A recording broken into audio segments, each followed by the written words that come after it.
And Afternoon, Karen.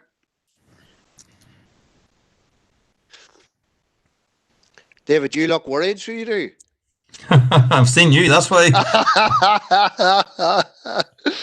No, it's not too bad. Not too bad. How's things? Struggling away? Struggling away. Morris, thanks for asking. Same as how are you? Struggling away, scowling away. Nah. You know, sometimes nobody listening. Sometimes nobody listening, but if you went quiet, I get worried. Well, the weather's a wee bit milder today than it was over the weekend, so it is. Aye, no frost tonight, thank you. That's good. Yeah. I had a bit of a bad time there, that freezing rain. Yep. Yeah. Who's on with you today? You and Robert just? Aye, Robert. He'll dial in here, hopefully.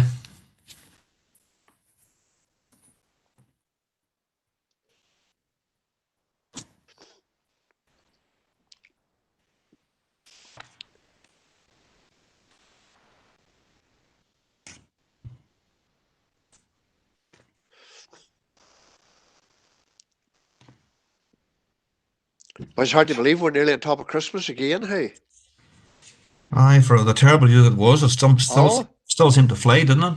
It does, because, you know, when you look back at March, when this all kicked off, we thought there was it's going to be a long time to Christmas, but here we are. Here we are. It's on top of us. Well, I'm only hoping that this time next year we're in a better place, anyway. Yeah, yep. Well, the outlook is good anyway, so it is, at least the vaccines. This vaccine, I have a lot of hope on it. Yep, and look, there are probably a few more vaccines to come online, so there is, I would say, yes. which will be needed.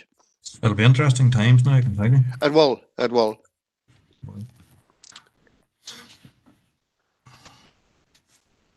Who's your chairman tonight? Hey? Who's chairman tonight? Myself. Oh, very good, very good. That's why you're worried. That's why you're worried. you brought, Mr. Chairman, have you got the big stick, have you? No. I have learned now you're chair and you delegate. You know. Chair, I think there's a few members to join us yet, so do you want to just wait for a minute or so? We'll give them a wee minute, Karen, then we'll make a start then. So we will. Is Robert on? Is he Robert McCartney? I can't see his name here. Can't see his name there yet. You better be thick-skinned, David, today then, so you better be. Oh dear. No, I don't see Robert. He's definitely joining us, I know that. He may be having what I normally have, which is the technical problem. Aye, yep. I think the quicker they get Project Stratum out on the road, the better, and get it started especially for rural dwellers anyway. Absolutely.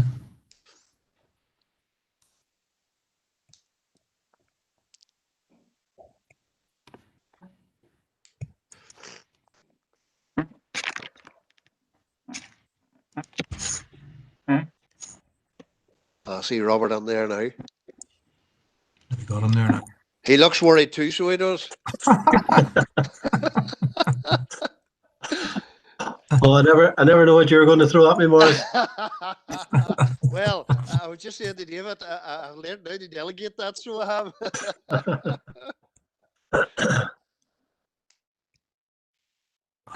But I was just saying, Robert, hopefully next year we're back to a wee bit of normality again. Well, we can hope. I'm sure it'll be a different kind of normal. Yep. Very much a different normal is right. Chair, I think there's quite a few members on there now. So are you happy to make a start? Yep. Just a welcome to everyone on the meeting, and a special welcome to David Mckinney and Robert from DFI, who are going to give us a presentation here. We'll start off, Karen, with you, the summons of the meeting. We'll take apologies. Thank you, Chair. And are you happy that I do the statement of remote? That would do. Perfect. Great. Thank you, Chair. To all members of Environment and Regeneration Committee, you're hereby summoned to attend the monthly meeting of Environment and Regeneration Committee to be held remotely on Wednesday, the 9th of December at 4 p.m. And I'll take the roll call. Councillor John Boyle. Here. Thank you. Councillor Tina Burke. Apologies, Karen. Okay, thank you. Councillor Sean Carr. Yeah, thank you. Councillor Angela Dobbins. I'll come back. I can't see her name there. Councillor Mary Durkin. And sure, Karen. Thank you, Mary. Councillor Stephen Edwards. Here, Karen. Thank you. Councillor Paul Fleming. Sure, Karen. Thank you. Councillor Christopher Jackson. And sure. Alderman Hussey. Aye, Karen. Yep. Councillor Eamon McCann. I don't know if I can see Eamon yet. Alderman Ryan McCready. He's going to be late, so is Karen. He'll be Okay. here. 20 minutes. Thanks. Councillor Hugh. Sure, Karen. Thank you. And Alderman David Ramsey. Here. Thank you. And members, I'd like to remind everyone who is in remote attendance that this meeting will be broadcast live via the Council's YouTube channel and will be available for viewing by the public and media. The broadcast will be available for repeated viewing at a later date. The broadcast may be terminated or suspended in accordance with Council protocol. Members and speakers are reminded to only have their mics and cameras on whilst speaking at the meeting and to use the chat facility to highlight a request to speak. By participating in the meeting, they are consenting to be filmed and to the use and storage of those images for broadcast or training purposes, and for the purpose of keeping historical records and making those records available to the public. A copy of the Council's privacy notice may be found on the Council website. Members, and members, I don't have any other apologies. So, Chair, over to you. Thank you, Karen, for that. And look, if there are any declarations of interest, you can either declare them now or pop them just into the chat box. The note takers will pick them up there. Item 5 on the agenda is to move on to the deputation from DFI representatives regarding the spring report. So I'll hand over to them now.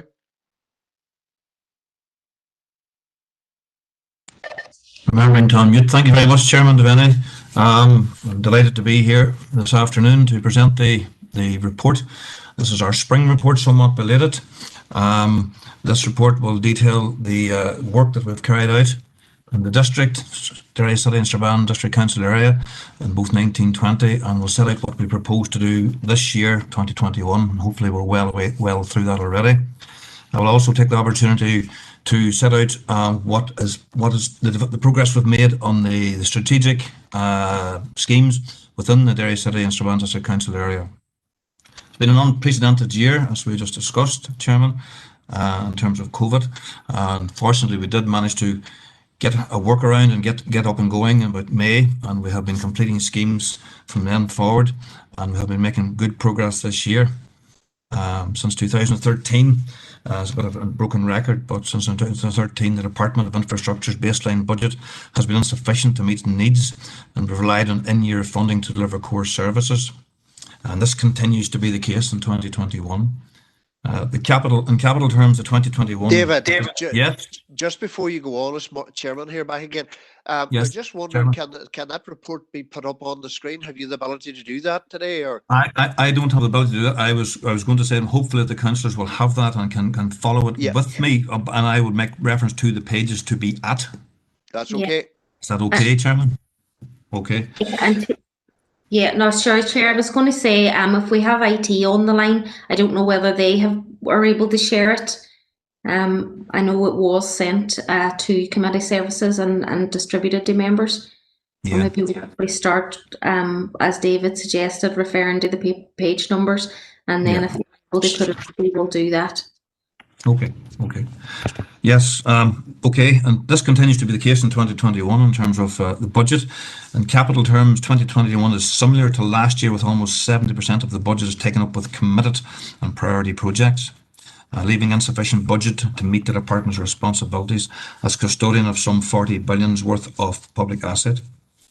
In the current year, we're pleased to welcome a similar level of funding for structural maintenance when compared to last year, with 75 million allocated, of which 10 million has been set aside for rural roads. This investment is welcome, but as I said, it falls short of the 143 million required to annually maintain the roads network, as set out in the Barton report and the Northern Ireland Audit Office report. On the capital side, the A5 dual carriageway has been concluded, or the public inquiry has been concluded. We've received the inspector's report, and we're considering the recommendations. Funding has allowed construction on parts of the A6 to progress, which is a welcome prospect, and the A2 Buncrana Road scheme continues to progress through the development stage. On the capital funding side, this influences our structural maintenance and local transport and safety measures programme, which in any year are based on available budgets. In 2021, additional funding has been made available for walking and cycling and safer routes to school, and this will allow the introduction of part-time 20-mile speed limits at 8 schools in the district. The opening allocation for routine maintenance in terms of resource funding is also similar to 2021, and I'm pleased to report that the Minister has allocated sufficient funding to allow a full streetlight repair service for the entire year, which is a big improvement on last year, where we had to move to a moratorium in October in terms of streetlight outage repairs. While the operation of a limited service continues, the funding that is available allows the department to repair defects greater than 50 mil on all roads, including low traffic roads, and to undertake 2 cuts of grass on the roadside verges. Our request forms can be used to raise local issues with the department or deal with matters that are not directly related to this report. I would encourage councillors to avail of the online fault reporting system. My operational staff are of course available to assist with queries. The department values constructive comments on all its activities, and I, along with Section Engineer Robert McCartney, who's here with us tonight, look forward to your comments and queries. I'm just looking at the foreword to the report there on page 4. I just see it's undersigned as David McKinley, acting manager, but as from the 1st of December, I have actually been moved up to permanent divisional manager, for better or for worse, as the case may be. Moving to the content of the report, bear in mind, as I said, the lateness of the report and that some of the programme will have already been delivered. And I trust that you can follow me with the report in front of you as I go through the page references.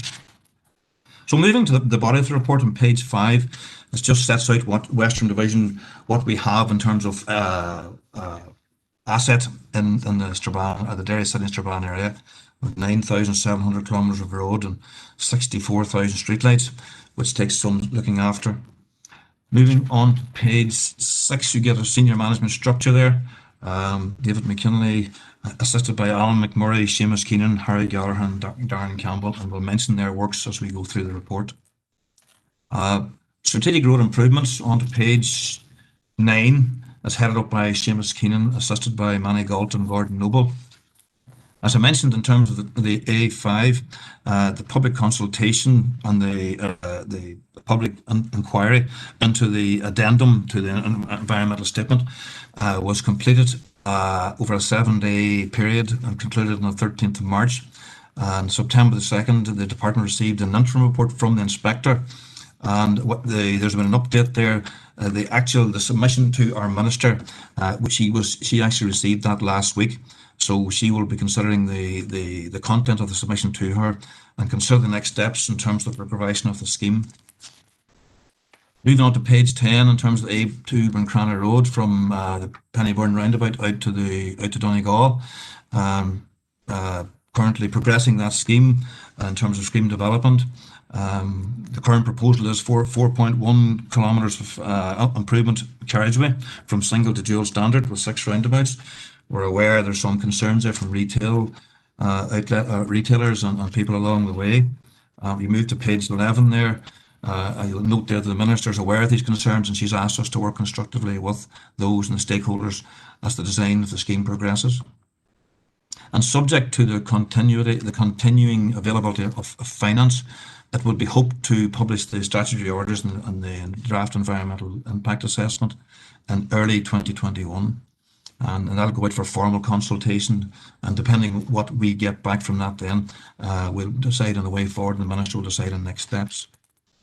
Moving to page 12, another great prospect, the A6 Dungiven to Drummahoe dualling. The progressing well, approximately 85% of the earthworks is complete, and they're working on 15 structures simultaneously. Utility works are progressing, and just to note there, we have noted there that the Drumahoe Park and Ride facility was to open in October. It is now expected to open in January, and subject to a few tweaks here and there.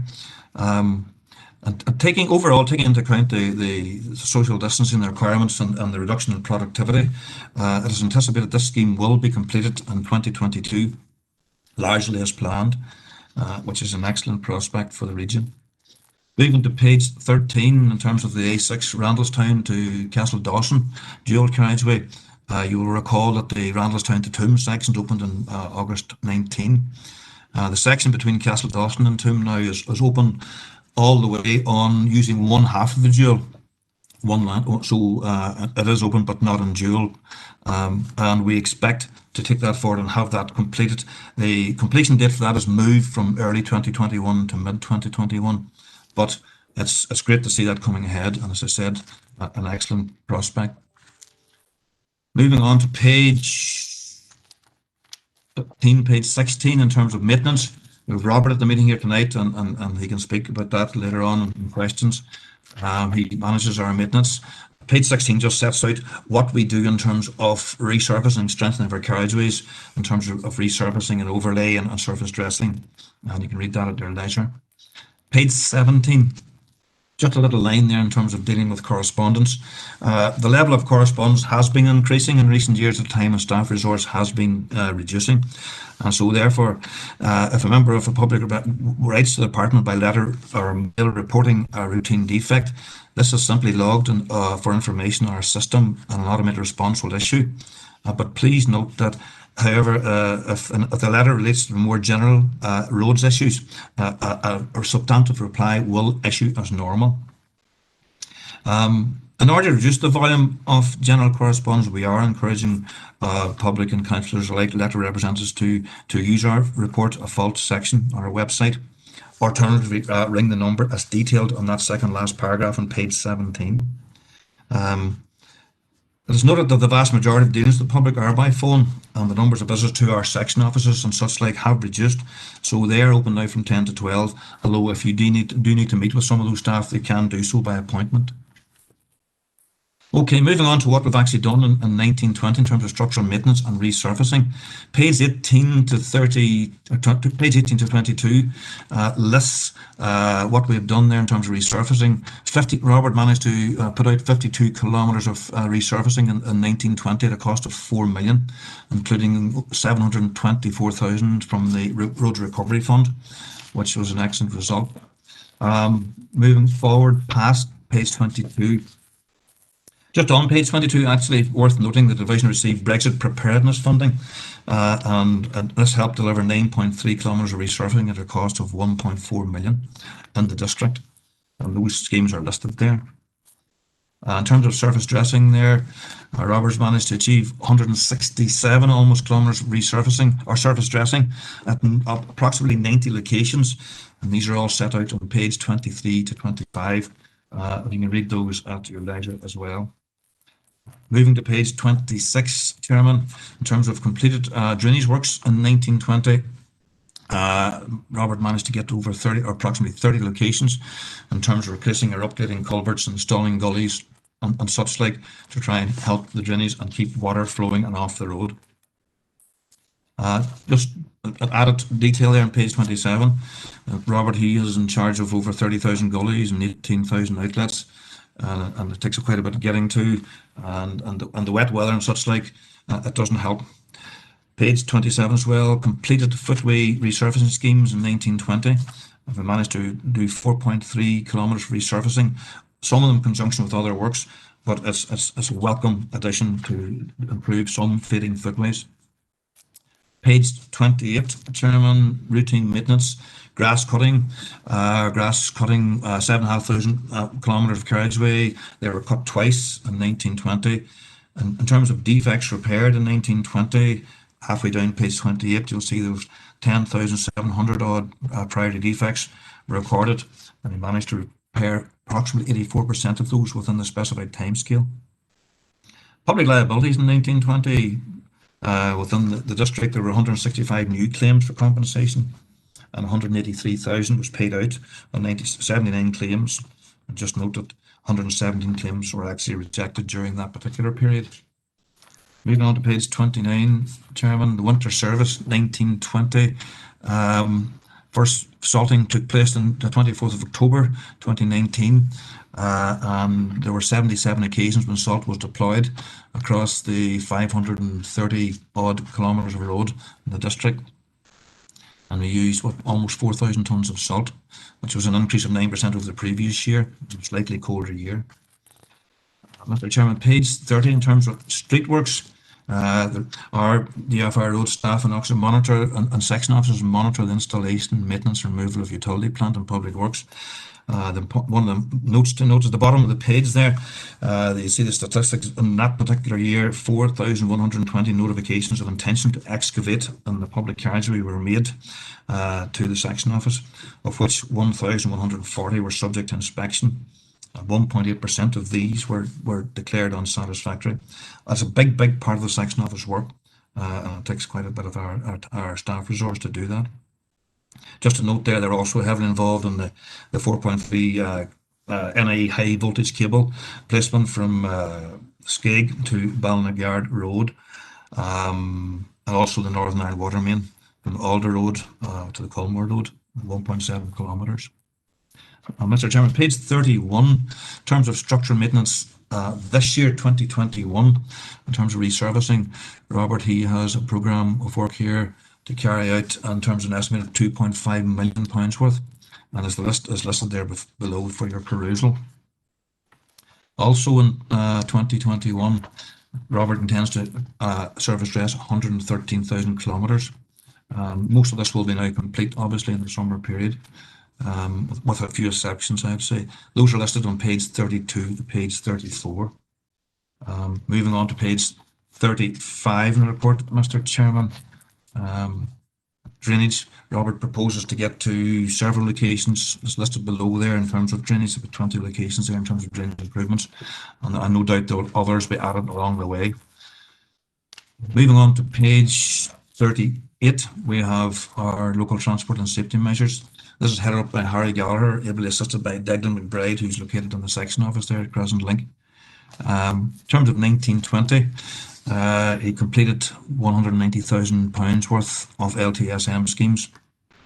Footway widenings and such in terms of pedestrian measures there. 3 locations, you'll see on page 38 as well. And some photographs there of completed new footways. Page 40. 2 part-time speed limits at rural schools at Glendermot and at Billericay. You can see those on page 40, also completed. In terms of page 41, you will see planned works for 2021. And it's the Minister's wish to introduce part-time signals at 100 schools across North. The initial local transport and safety measures budget in Derry, Strabane, has been increased to 300,000. With regard to assisting green recovery, we continue to manage the COVID-19 pandemic. We'll continue to work with the Council to investigate ways to make better use of road space and repurposing of road space. In terms of traffic management schemes, you'll see a list there in the middle of page 41, which have been completed, which range from sight line improvement to footway extensions to traffic signal upgrades. At the bottom of that page, you will see, which is sort of one of the hot topics now in terms of part-time 20-mile speed limits. The Minister announced her intention to provide £2 million worth of funding to provide part-time 20-mile speed limits at 100 schools. In the Derry and Strabane District Council area, that will cover 8 schools, and we have measures to cover the financial year. The work is going on that to try and get the legislation in place, and there's quite a block of work to get that done before we can actually get out to put the signs and the lines on the ground. See, the Minister is also keen to take this on to following year as well and introduce more, and this obviously will be subject to the availability of funding. Moving on to page 42, you'll see the list of schools there. And as I said, she's hoping to roll this out to further schools the following year. Traffic calming, there's a small list of traffic calming schemes there taken on during the year. In terms of cycling measures for 2021, you see they provide a shared use footpath for Foyle College to Foyle Arena. and that is nearing completion.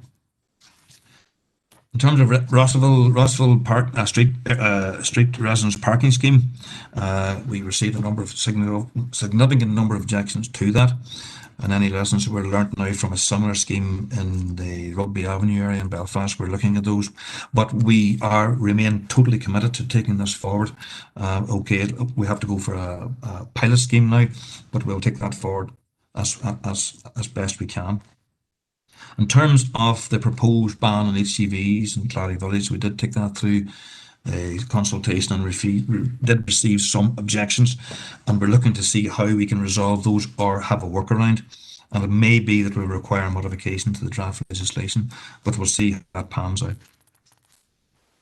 Moving on to page 43 in the report, in terms of structures managed by Robert Cuddy, you will see there a list of work undertaken in 1920.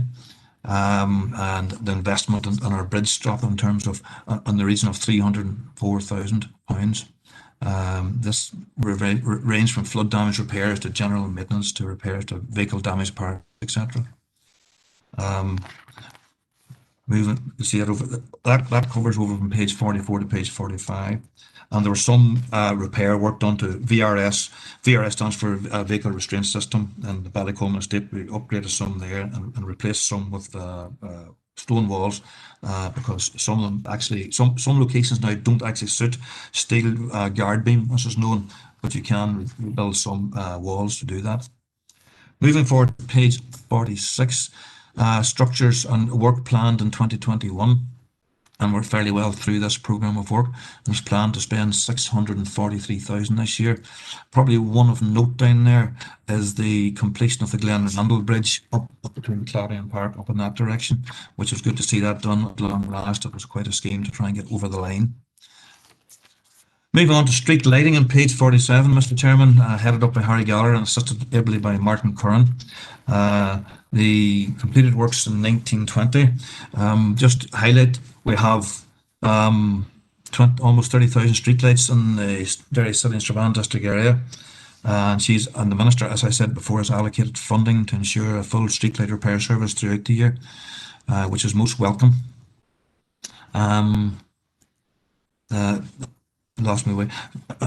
And we have encouraged people also to report any street lights just via our online reporting system, as noted there on the www.ni Direct website. The limited service, due to budgetary constraints, the limited service had to be, as I said before, on October 19, we had to introduce a limited repair service where we basically ran out of money, and there was a moratorium in street lighting repair, but fortunately that will not be the case this year. Expenditure in 1920 on street lighting amounted to 1.8 million, including 1.2 million almost on energy, which is quite substantial, a chunk of money. Bottom of page 48, you'll see a list of capital works completed in 1920 on street lighting, and these range from street light renewal to street light column replacement to LED replacement, and you'll see that listed there from page 48 to 49 and through into page 50. Planned works for 2021, you see a list there at the bottom of page 50. This year we have 1.55 million for capital renewal and 890,000 for LED lantern retrofits with almost 400,000 for streetlight repairs. So you can view that at your leisure. Over page 52, coming near the end of our report, network planning, which is managed by Darren Campbell, assisted by Lorraine in the President office, and Paul Cassidy in County Hall. Page 53, planning consultations. Just to note that this year, or in the 1920 year, we had over 1,000 planning consultations in the Derry City and Strabane District Council area. Page 53 as well, in terms of private streets. We have been successful in adopting 8 private streets and a total of 1.4 kilometres adopted into the maintained network. And those are listed below. In terms of private street enforcement, we are still trying to pursue those. In 1920, we were successful in one enforcement at Castletown Court in Strabane, and we're currently undertaking enforcement measures and looking at Ernie Road, Derridvale, Burnside and Kilray. with a view to getting those complete, whether with the cooperation of the developer or the enforcement by the use of the bond. Mr. Chairman, that concludes the Spring Council report for 2021. And obviously, Robert and I would be happy to receive any comments or questions if they want to put them to us.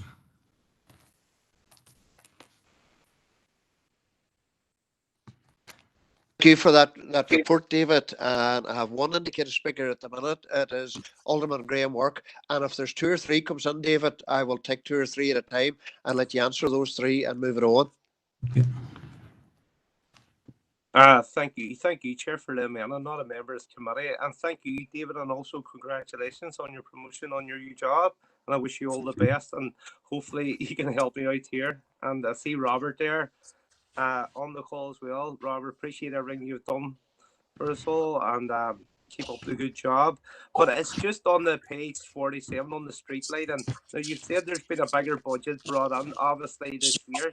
Now the problem I see is I'm putting through the streetlights on NI Direct, like a lot of our councillors here, and you see it more or less throughout the district as well. There's a lot of streetlights in the city centre haven't been repaired, and they're taking up to 4 weeks, up to 8 weeks on this year. Now, in the buildings area alone, I think I've reported around 14, 15 streetlights in that area, David, and they're still not fixed now. And these come in daily from residents, obviously, with these shorter nights now. Now, the problem I see in it, you keep mentioning the word budget quite a bit in that report, and also staffing. Now, see, since the last time the report happened, how are you looking at staffing? I'm not on about Northern Ireland, I'm on about the district side of things here, and also the equipment for these men. Have we got the manpower to carry out this work, even though the budget's coming in? And just my final point here, if you let me come on it, it's also referenced the bottom deck of the Craigavon Bridge, David. The proper signage needs done. I seen it yesterday myself. We had a lorry come under there, very nearly stuck again. We need proper signage, because when this happens on the Craigavon Bridge, the lower deck, when lorries get stuck here, it just holds the whole city up with tailbacks. So there needs to be proper signage put on there, and also the same for the Fountain Hill coming on the East Spencer Road. But David, thank you for that report today, and hopefully you get my streetlights sorted. Thank you. Thank you, Alderman Work. The next speaker looking to speak is Councillor Paul Fleming. Thank you, Chair, and thanks to David, Robert for very detailed presentation as always. First, congratulations to David on his position being formally over the report. Just maybe on anything there on the report. To reiterate the importance of the A5 and the A2, and they welcome the fact that the submission is both the minister. Hopefully, in the new year, we'll see the way forward set out in relation to that, and hopefully that can move on.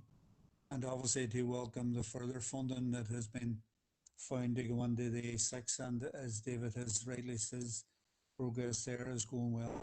That's to be more than welcomed.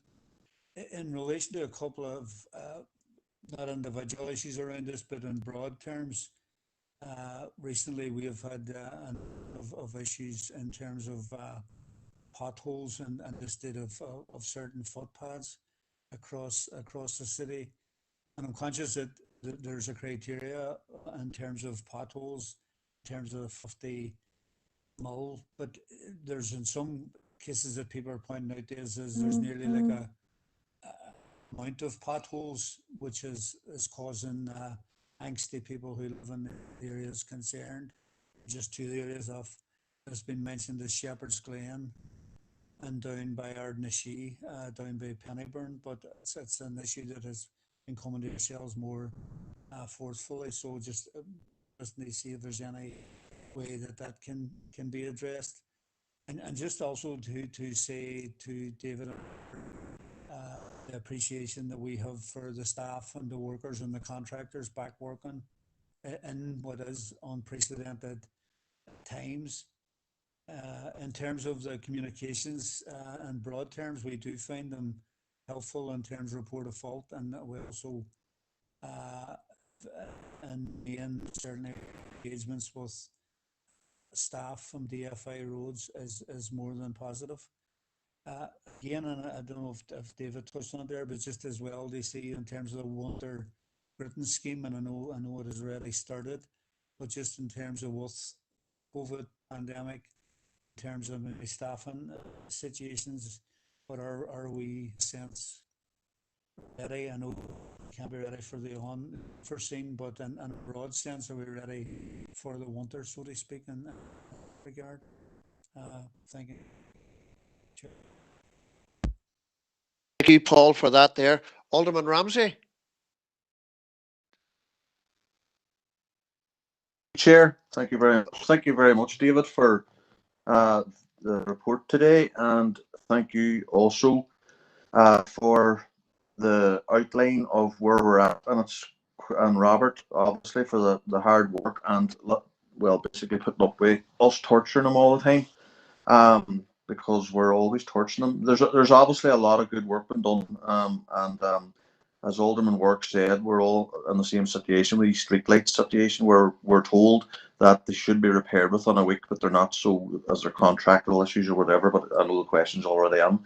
But the rest, to be honest, I just want to thank you for some of the good works. Like Brown and Drive has been such a blessing to get that done, because we have been on about that for 5 years. It really was. It ended up eventually getting done, and we're really pleased in Bonds Hill. And the gully cleaning, 3 lorries were basically about the city there, 4 lorries for nearly a month there. Great work. Great to see the gully lorries out every morning, because of the weather we're having.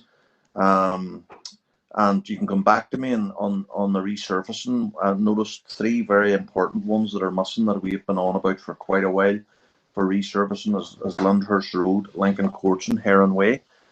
The streets there, they're just really, really bad. Nearly as bad as Brown and Drive was before it was resurfaced. So if you could come back to me on that, because I was actually surprised they weren't on the list for the next projects. And obviously I welcome the speed ramps in Sperrin Park. That was a major issue for local parents, worries, and the local school obviously. And welcome the new lighting systems. And again, these were ones that were definitely very dilapidated. Cluny especially, it was still old concrete posts, and it's great to see they're going on now, the new lights. And Woodburn was the original lamp post there as well, and Ross Downey, obviously Ross Downey Park, and parts of Kilfennan. There's that's on for lights. So just to thank yous. Yous are always on the, yous answer the phone, yous answer the emails, and we appreciate it. And yes, there is budget constraints, but there is a lot of good news, as well as some of the issues we have as well. Thank you. Alderman Ramsey for that. The next questioner is Councillor Dobbins. Are you there? Yes, thank you, Chair. Go ahead. And apologies for being late. I got caught in roadworks, believe it or not. David, congratulations on your new position. And this, as the previous speaker, with regard to streetlights, and so I'm not going to go all down that again. A 4-week lead-up time seems to be my longest at the minute, and there still is a few outstanding lights there that need sorted. Whilst I am conscious that we're in the middle of COVID and lockdown, and it's having an adverse effect on everyone, so I'm not going to reiterate over that. I would like to commend wholeheartedly the work that was done on the Culmore Road and Culmore Point Road. It is amazing from what we had when we had craters, not potholes, but to what we have now. Absolutely fantastic job. And I would like, and without singling anybody out, I am going to mention Robert. Robert has been a blessing. He has answered everything straight away, and has allayed fears, and addressed concerns at that time. So, Robert, a big thank you to yourself. There is one major outstanding issue within the Culmore area, and I will be privately emailing this, Robert. I know that you are aware of it, but this needs to go as far as high up, maybe as the minister, with regard to this. But that's a conversation for a different day. But well done, and thank you. But do you feel you want to take them 4 now, because there's 1, 2, 3, 4, there are 5 other people looking to come in, or do you want to just take those 4 now or move on, or what? Up to you. Yes, Chairman, but before I lose the thread of things, I just noticed that there's a thread, Mr. Chairman, coming through here from Alderman Wark and Councillor Fleming and Alderman Ramsey and Councillor Dobbins in terms of the timeliness of street repairs.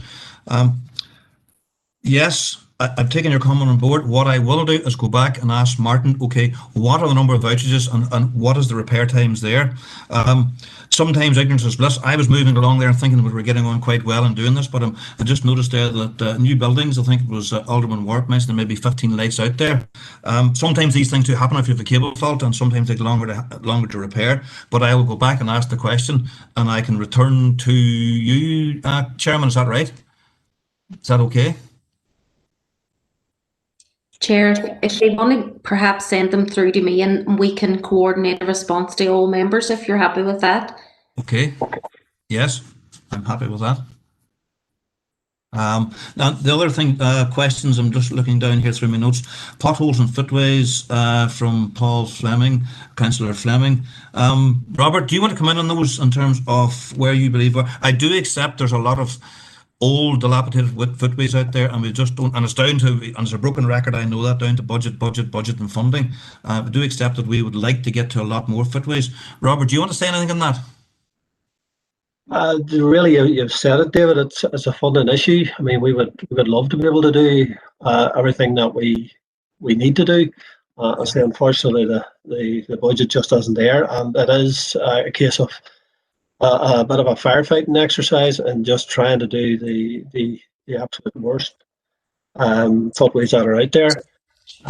But okay, keep reminding us about them. If there's new ones appear, put them on the system, and I say we will do our absolute best to address them.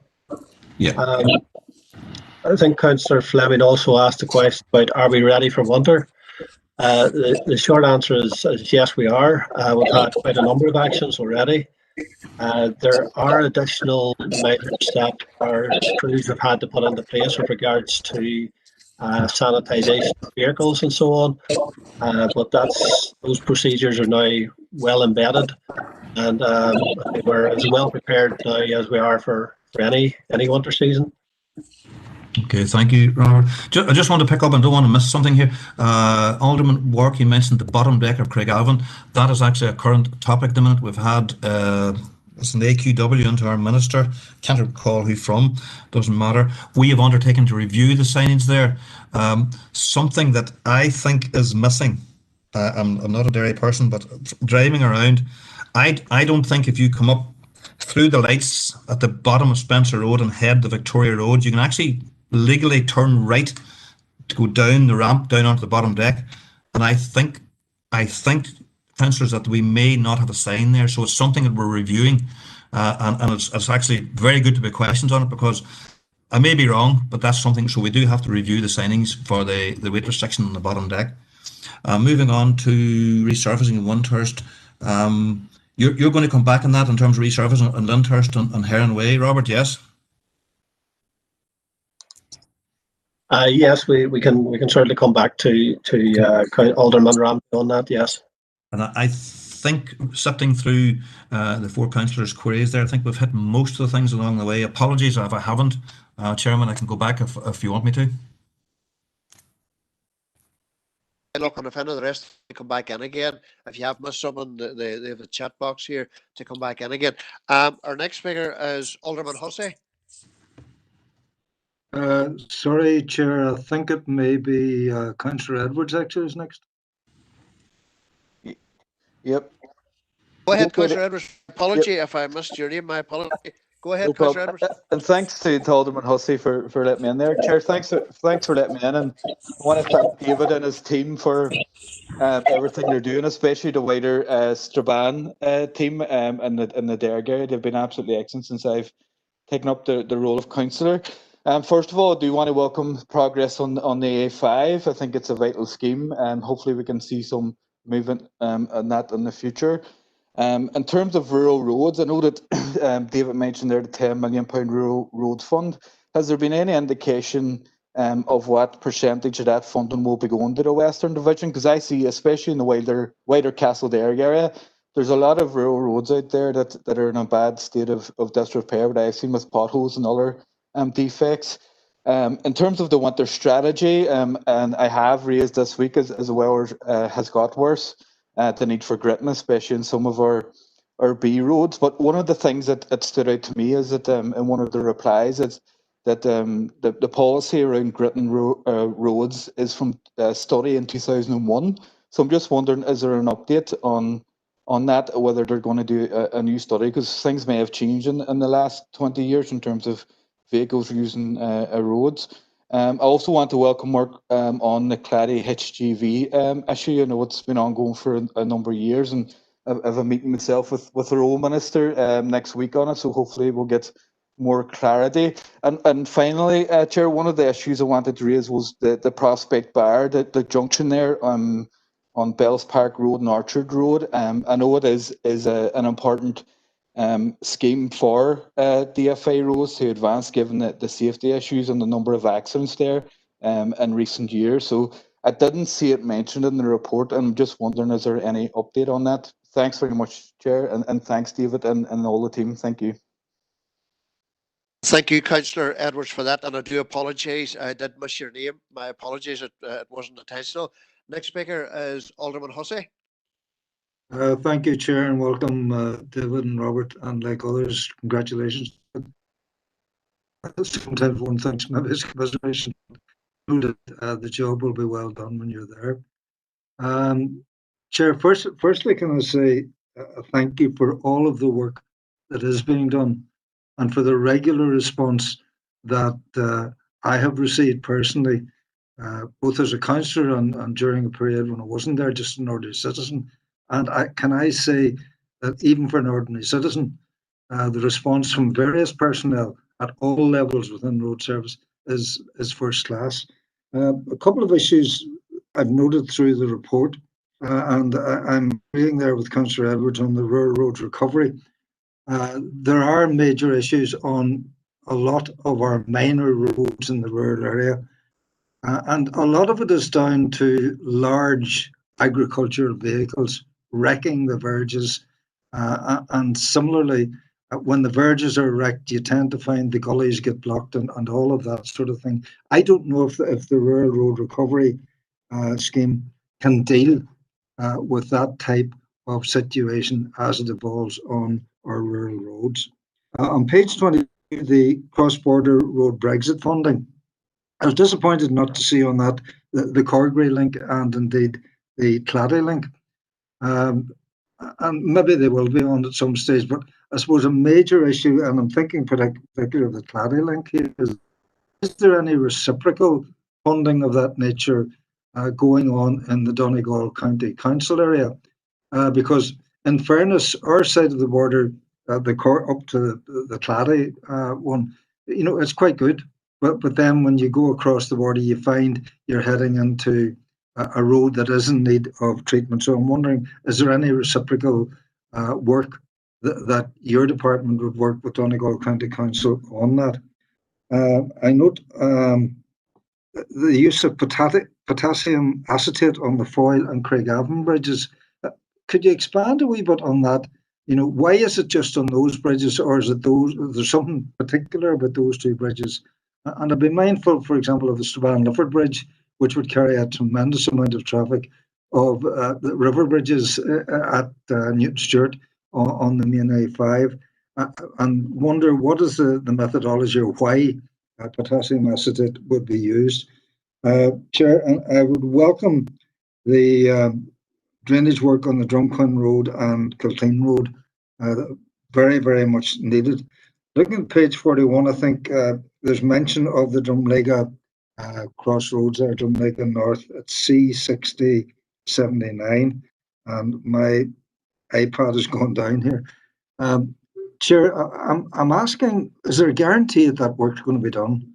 because I think both David and Robert know that has been sitting there for a considerable length of time. And given the development which has occurred in the Drumlega area, it needs to be addressed urgently. With regard to the schools and the 20 miles per hour temporary situation, of course, it's very, very welcome.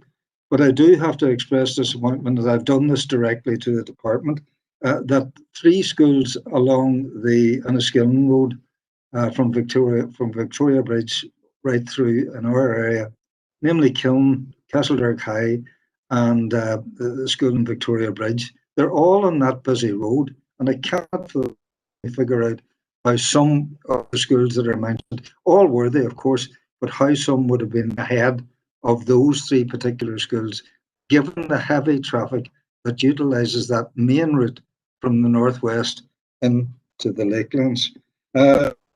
42, the HGV situation in Clady, I noticed there were objections. Just wondering, were any of those objections from residents, or were the objections from hauliers? With bridges, again, the Derry Bridge is mentioned there for work on it. That was on last year, maybe the year before. Will it be undertaken this year? Is there some sort of guarantee? Because it's been on the list for a while, the cleaning up of the Derry Bridge. I have also mentioned to yourselves Glacier and Strabane with regard to that. Street lighting, very quick one on that. Response in street lighting is pretty good. I found when I'm making reports. But an issue has actually arisen with me today. I wasn't aware that when council took over, streetlights were only taken over by council at the beginning of this year. So I suppose maybe it's a question to our own officials as well. The reporting of lights out in council car parks. And again, if you go onto the street lighting site, those lights are no longer, they are no longer on the map where you can click and report them. So, maybe a bit of cooperation between the department and council on the reporting system. It comes through the user report, lights out. You say, hang on, that's council. We'll ring council and let them know. Particularly where the public are trying to report themselves. And finally, on the adoption, on page 54, I presume the Derrickville referred to there as Derrickville Phase 3. It's very, very welcome that is being addressed, but it's been on the list for a long time. When will it be completed? Thank you for your patience, Chair. Do you want to take them too, David?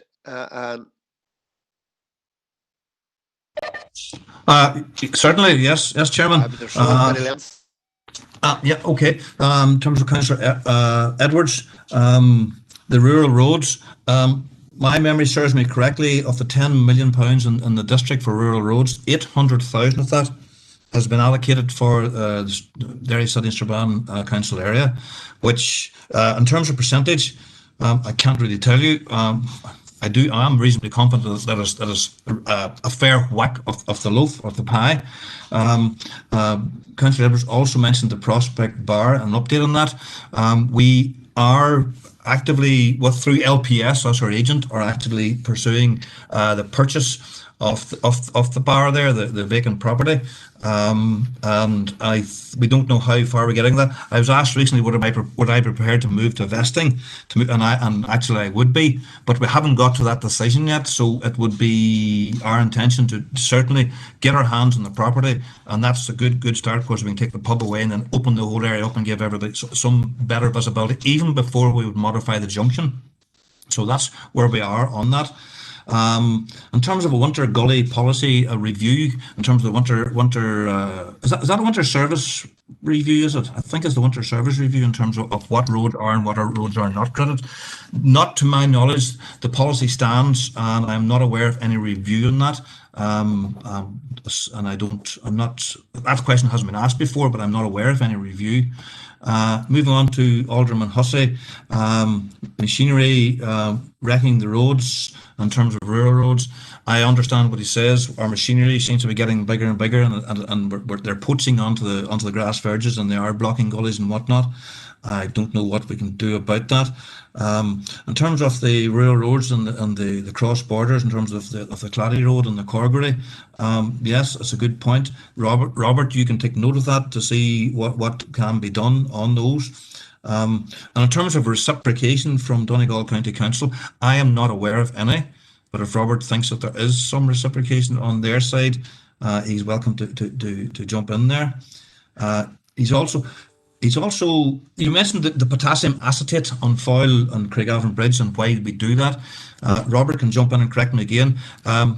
Both bridges are steel bridges. One's a box girder bridge and the other's a girder bridge. And the use of salt and steel in terms of corrosion, we wherever possible seek to avoid that. So they use a potassium acetate as comes in a solution, and I believe Robert's fleet there has a special lorry with a tank on it, and it turns off the salt at one side of the bridge, turns on the spray bar, does the bridge, and then turns one off and then turns the salt back on again. I believe that's what happens there. The Drumquin drainage, good, okay. Page 29, Drumliga Road, Crossroads, on for a while. Will it go? My hope, Alderman Hussey, is that it will. It has been there for a while. I would have to go back and seek an actual update on that in terms of land purchase and all the rest of it, and I can do that. I'll put an asterisk at that to do that. The 20 mile an hour speed. The schools from the Victoria Road on into Castlederg.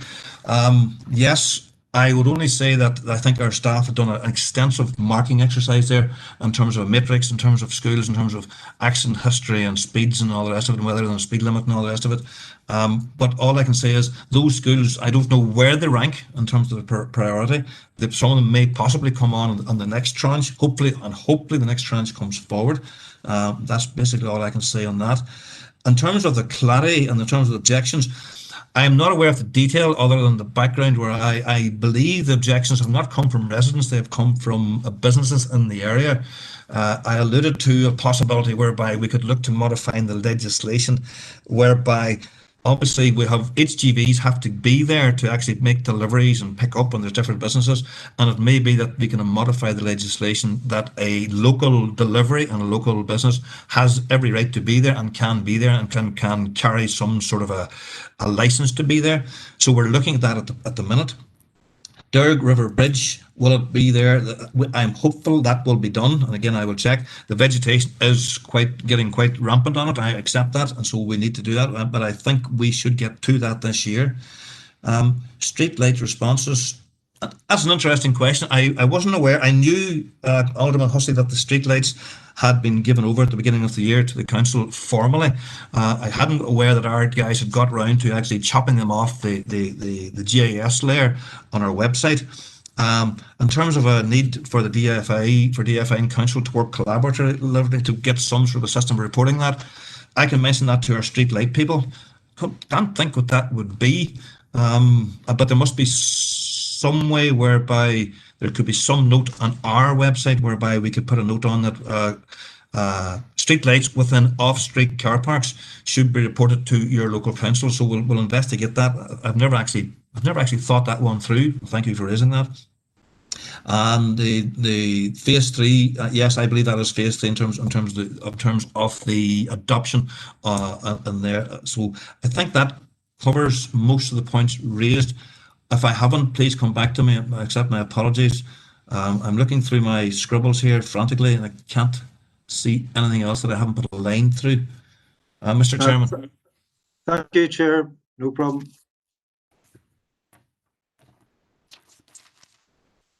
Thank you for that. Our next speaker is Councillor Sean Carr.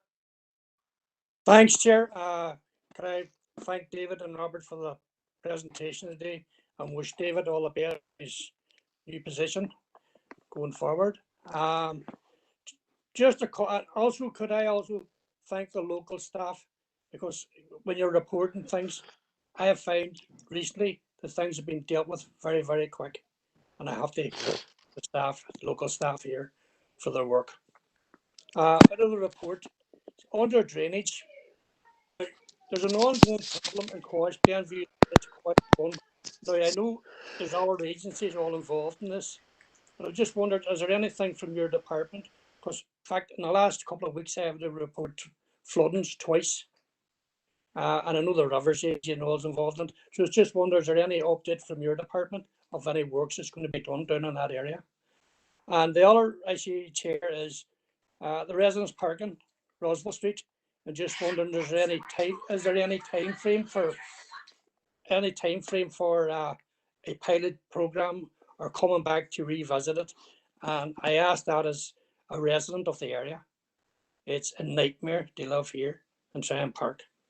So I just wondered, now, in the last number of meetings with road service, I have raised Frederick Street, which goes down onto Abbey Street. They park on both sides of the street. Emergency services is not going to get down that street the way some of them park. Now, I know they come and they put double yellow lines around the corners where they're supposed to be, but something needs to be done with Frederick Street. They should only be allowed to park on one side of it, because, as I say, a large emergency vehicle going to come down that street to a housing area is not going to get down. Sometimes it's difficult to get an ordinary car down, never mind a large vehicle. So maybe if that could be looked at again for me, please. And thanks, Chair. Thank you, Councillor Kerr, for that. And the next speaker indicated is Councillor McHugh. Good Chair, and thanks as well to the road service staff for the presentation today, and to David. I just want to wish him well in his new permanent role. I want to pass on my thanks to the staff for their cooperation with me on issues that I've raised with them. I know it's not an easy job at times, especially when you're dealing with finite budgets, but I'm sure you appreciate too that as a councillor, we're only passing on the issues that are raised with us by our constituents. But that cooperation is very much appreciated, so it is. I just want to make brief comments. A lot of it has already been covered, but in terms of the A5 and the Claddagh HGV issue and the crossroads at the Prospect Bar outside the Glebe, just to reiterate the need for progress on these issues. And regarding the Claddagh HGV issue, I did attend a meeting with Harry Gallagher, and it was quite a positive meeting in terms of hearing the residents' concerns and to hear the response from Harry that some of those objections raised. He was quite confident that they can be addressed with what you said yourself there about the HGV issue in terms of tweaking the legislation. So it's good to see that there's some progress been made there. Quick reference just to sightlines, an issue that I would like you to keep in mind. It's an issue that has been raised from the old legacy Strabane District Council, is the sightlines at the junction of Cavan Road and Cleater Road in Castledearg. My own opinion is I think we need to go down the route of vesting land there, because there has been some minor accidents there and some near misses there, but I believe, Chairman, that it's only a matter of time that we're dealing with more serious accident there, and God forbid a fatality. So something that I would appeal to road service to keep in mind. In terms of traffic calming, Cleater Road in Castledearg, the town boundaries have been extended out that road, and there's now new developments there. And it's an issue that has been raised with me that traffic calming needs to be re-looked at there and perhaps realigned. So I'm asking that would also be kept in mind. In terms of street lighting, Chair, I welcome the fact that we're now dealing with a fully funded budget. However, my experience of street lighting, it's not been positive, Chair. I realise that we're told that it's 5 working days for street light to be fixed, and I mean, understand at times that can't be met because of maybe trying to get the right equipment. But when you're reporting streetlights that have been out for 6 weeks, it's not acceptable, and something needs to be done. I'm sure Martin Corn's probably sick looking at his emails from me regarding streetlights. In fact, just this week I've been querying about streetlights that were reported on the 26th of October and still haven't been repaired. So we want to echo all our councillors' concerns around that. I think, Chair, that's pretty much it. I do have other issues, constituency issues, but I'll fill in the query form and forward those to the road service reps. So thank you, Chair. Thank you, Councillor McHugh. The next indicated speaker is Councillor McCann.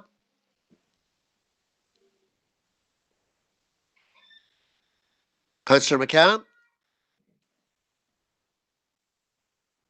Are you there, Eamon? Can you hear me? Can you hear? Yes, go ahead. Go ahead, Eamon. Gosh, I was shouting in there. Anyway, I want to refer to, if you look at page 54, that's page 54 of the document, as opposed to page 54 of the whole pack. And we say private street enforcement.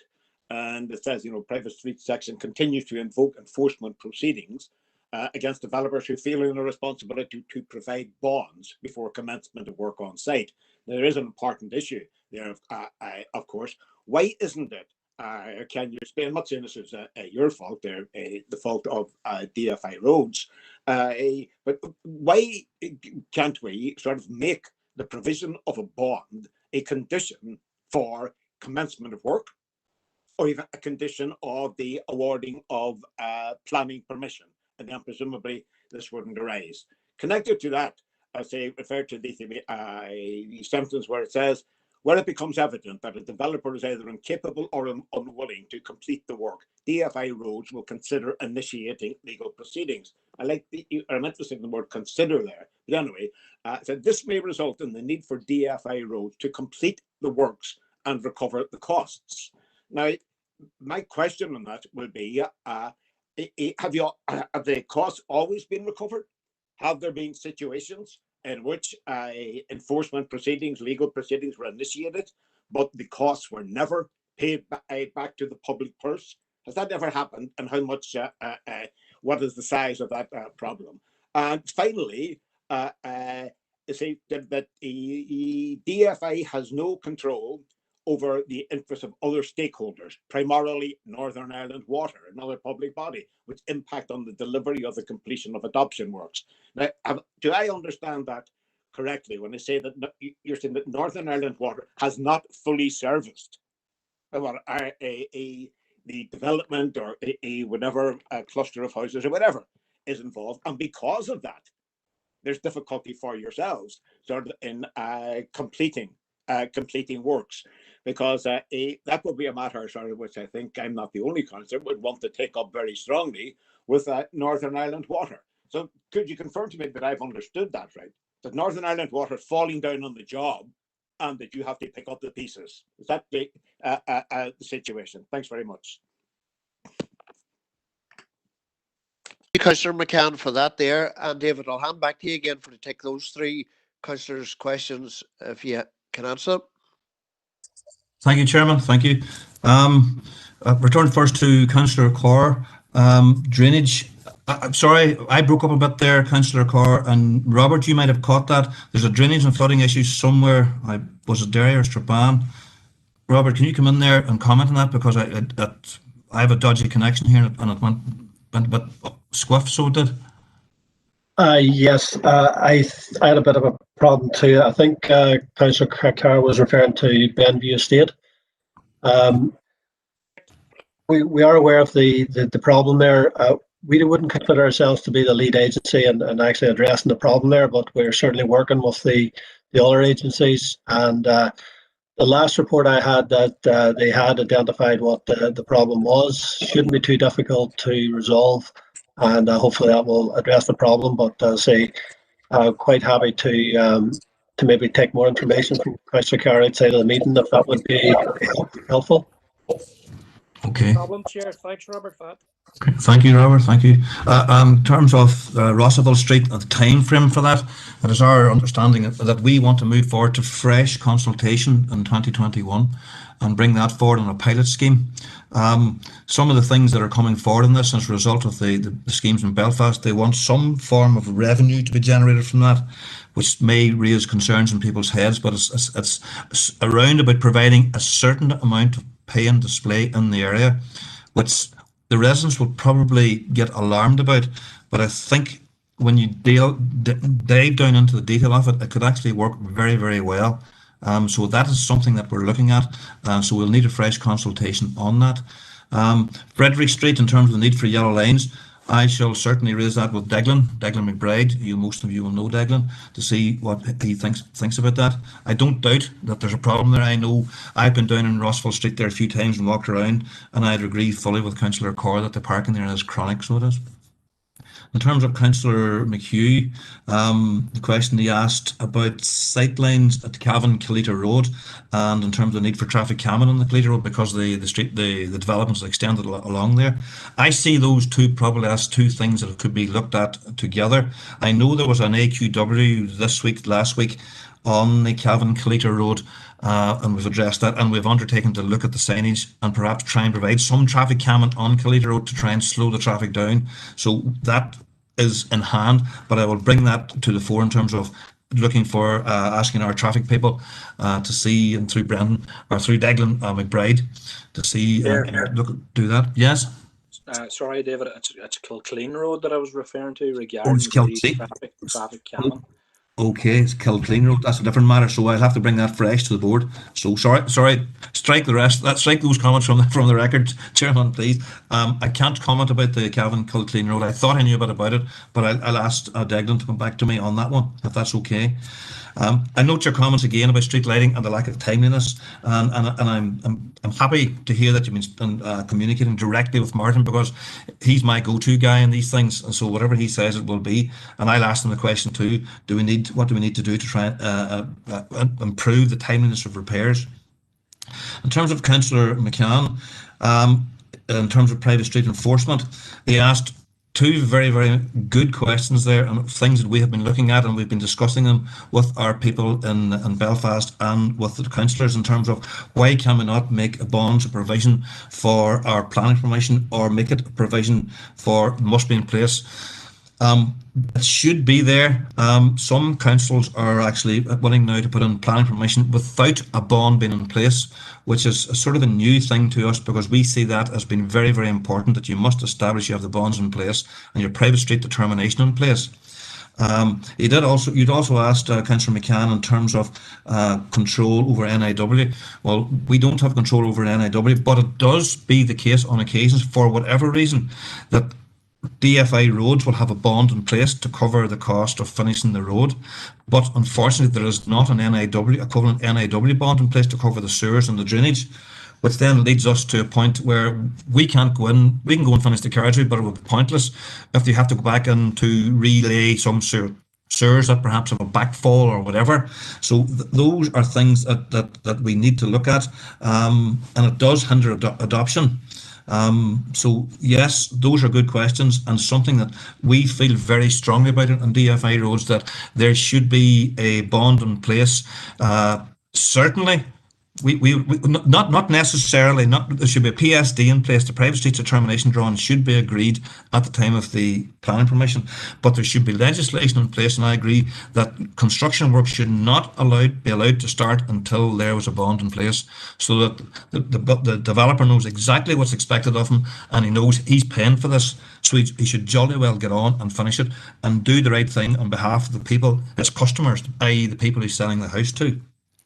I hope those comments sort of are helpful, and we are looking at this, and we're actually be keen to have a review in terms of it would require a review of legislation actually to do these things, but I think it would be for the greater good of everybody to try and get back onto a level keel.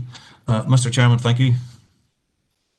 Chipman, thank you for that. It's a matter for the assembly, as you say or hint there at the end, and certainly use what you have said this to strengthen my arm in making that argument. Thank you very much. You're doing well, David, when you've got Mr. McCann, have we? Our next speaker is Councillor Mckinney. Thank you, Chair, for letting me in. And David, thank you for your report and congratulations on your promotion. I welcome the update on the parking right at Drumahoe, but I can't understand why they moved the shelter like 4 months ago and people standing in the pouring rain. I would also agree there with Alderman Walk with reference to the low bridge. Last week, I watched the PSNI having to reverse stop all the traffic and reverse a HGV back so we could negotiate and go up over the bridge. I am a lorry driver myself, and I can tell you we had the same problem in Stranraer. And what they did was they had a height indicator placed prior to the bridge, so the lorry coming along could see what it was, and the lights flashed and told the driver that he would not fit under. Just another one as well there. I noticed on Sunday there, I got talking to two of your colleagues who were installing boxes at the retail park link for the survey. I started writing news back in September 2019 about that, and it's just happening now, so I'm a bit disappointed there on that front. I'd also like to raise the problem as well, Rostowney Road. You're coming off a dual carriageway there, 50 mile an hour on the 60 mile an hour limit, and there's houses backing onto that. You also have a cemetery as well there. I've asked again for that to be looked at, and you've said you'll try and sort something out with us. I appreciate that. The other problem we have, which is Carlisle Road, Horace Street Junction. I've been told that you're going to send an engineer out or someone out to speak to myself and one of the other road safety campaigners, and appreciate if I get a follow-up on that. You don't need to answer those questions now. You can answer them by email if you like, David. I'm quite happy with that. So thank you for your time. Thank you. Thank you, Chair. Mr. McKinney, and our next indicated speaker is Councillor Jackson. Thanks, Chair. And I'm not going to repeat anything that's been said before, other than in relation to the private streets, we share your interest and we share your keenness to get a lot of these private streets over the line. I know I've engaged with DFA officials quite frequently in relation to private streets within our district, and we've sometimes the barriers to adoption can be hard to overcome, and that it can be very frustrating for elected representatives. I accept that it's very frustrating for DFA officials, but it's really frustrating for those residents who are living in estates that aren't built to standards, or that are struggling to sell their home because of the adoption isn't in place. And David, whenever you were giving your presentation, you highlighted the numerous times where DFA roads are consulted on planning applications, and that's rightly so. But some of the things, and when I'm talking to officials within DFA, some of the, just for instance, shared service strips, they find that it's a common, it's a common problem that fires up issues with adoption right across the north. But those issues aren't highlighted at the planning stage whenever the DFA roads are being consulted. So that's something that whenever we know that there's a particular development it's likely to cause an issue, then but that issue isn't highlighted at the planning stage.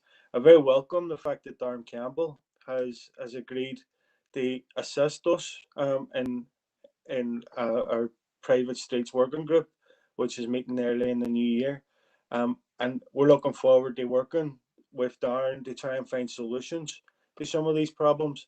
But I am concerned to hear that a lot of that it may take legislative change, because we're very much and with the view that we're setting up a working group to try and look for solutions, and we don't want to be setting up a working group to look at the executive to say that we need legislative change to make any difference.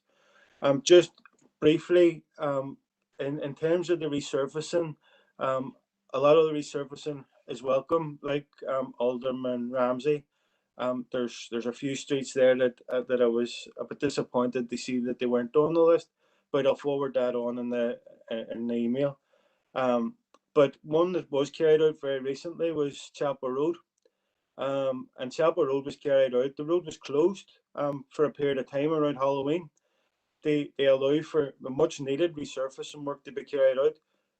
The road reopened without the road markings being put in place, and I know that caused it caused a lot of near misses. There was a few accidents, but it showed the importance of the road markings on the road, and I'm hoping that any future schemes, if there needs to be a road closure, that can those measures in terms of road markings be put in place before the road reopens again, because I know, talking to residents and regular users of Chapel Road who have said that it was hectic at that time. See, in terms of the online reporting mechanism, I know that I've mixed experiences of it. Mostly, it's been positive, but there has been instances where if it's a unique fault, if it's an obstruction, or if it's for instance, a retaining wall that's starting to come loose or anything like that, where there's a facility to insert a picture. The picture can be very useful to help describe the fault. I've found that, particularly if you're getting reports from constituents, if they send a photograph with a more recent smartphone, the photograph is too large for the website to accept. So, and particularly if you've got a number of photographs, you have to put on a number of requests, because of it looks as if the online reporting mechanism needs updated.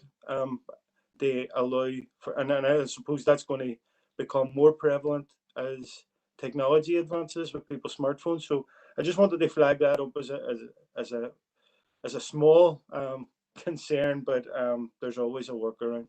But other than that, I want to thank you for the report. Thanks, Chair. Councillor Jackson and Councillor John Boyle. Thanks, Chair. I don't intend to keep everyone too long.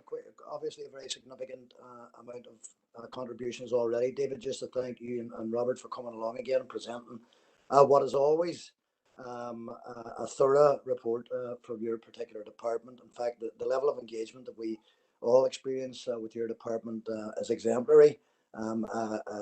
Is something that I've always welcomed, and I'm sure others would share the view. That it's useful for us when you do come in and you present a report of this particular nature.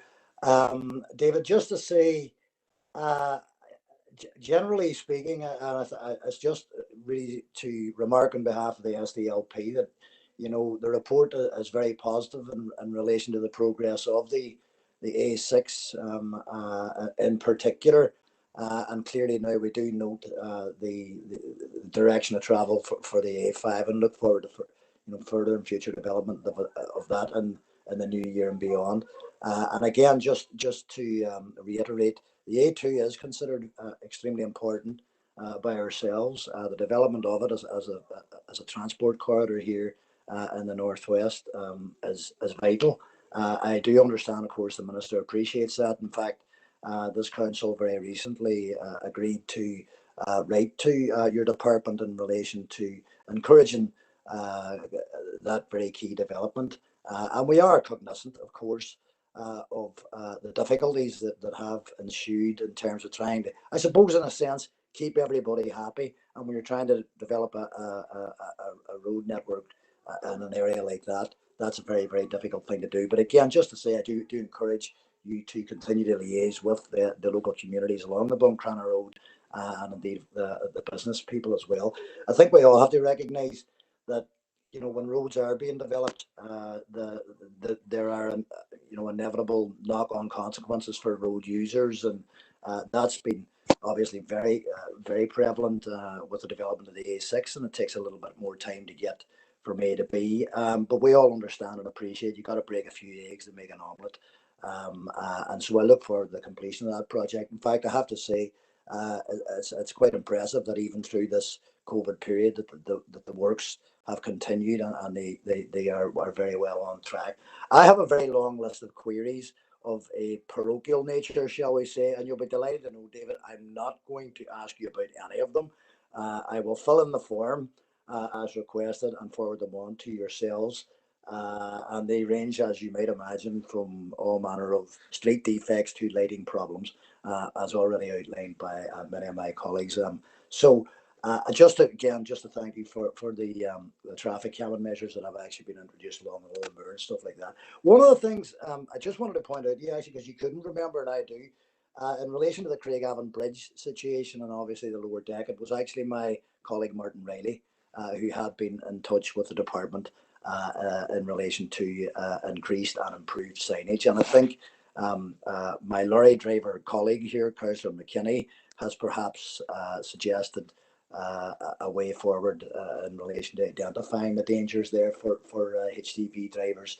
One concern I do have, and it really is the level of personal injury claims that you see.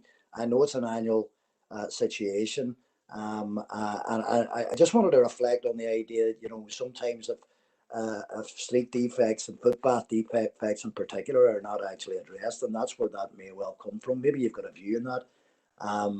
And finally, have we got any time frame for when the pilot program for the parking scheme in the Bogside might start?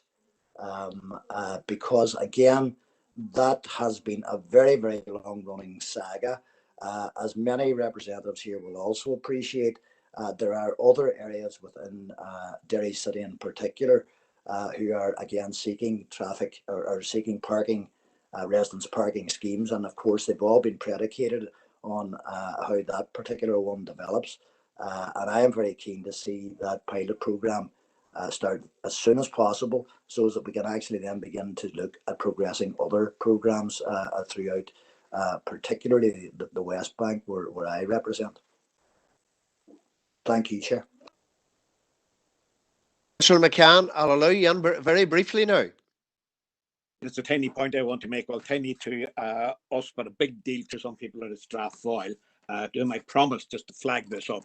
So, will you lend an ear to what's being described to me as the clamour sort of in Strathfoyle about the need for a bus stop at Upper Cloneen Drive?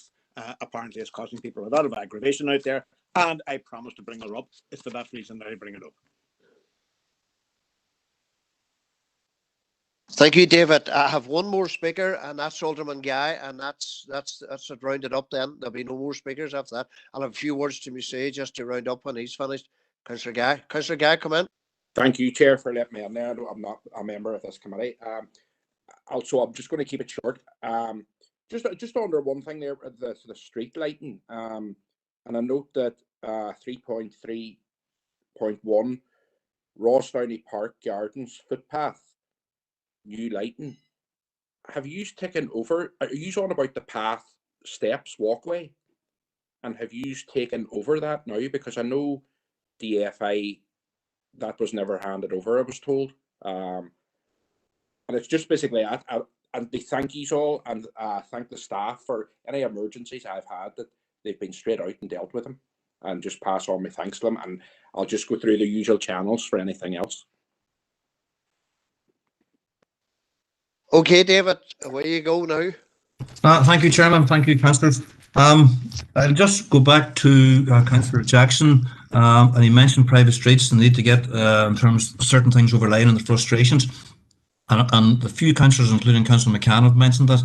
It just occurs to me, Chairman, that Darren Campbell, who's mentioned there, we have given a presentation to, well, only last week to Mid-Ulster District Council, setting out the ins and outs of the private streets adoptions and all the rest of it.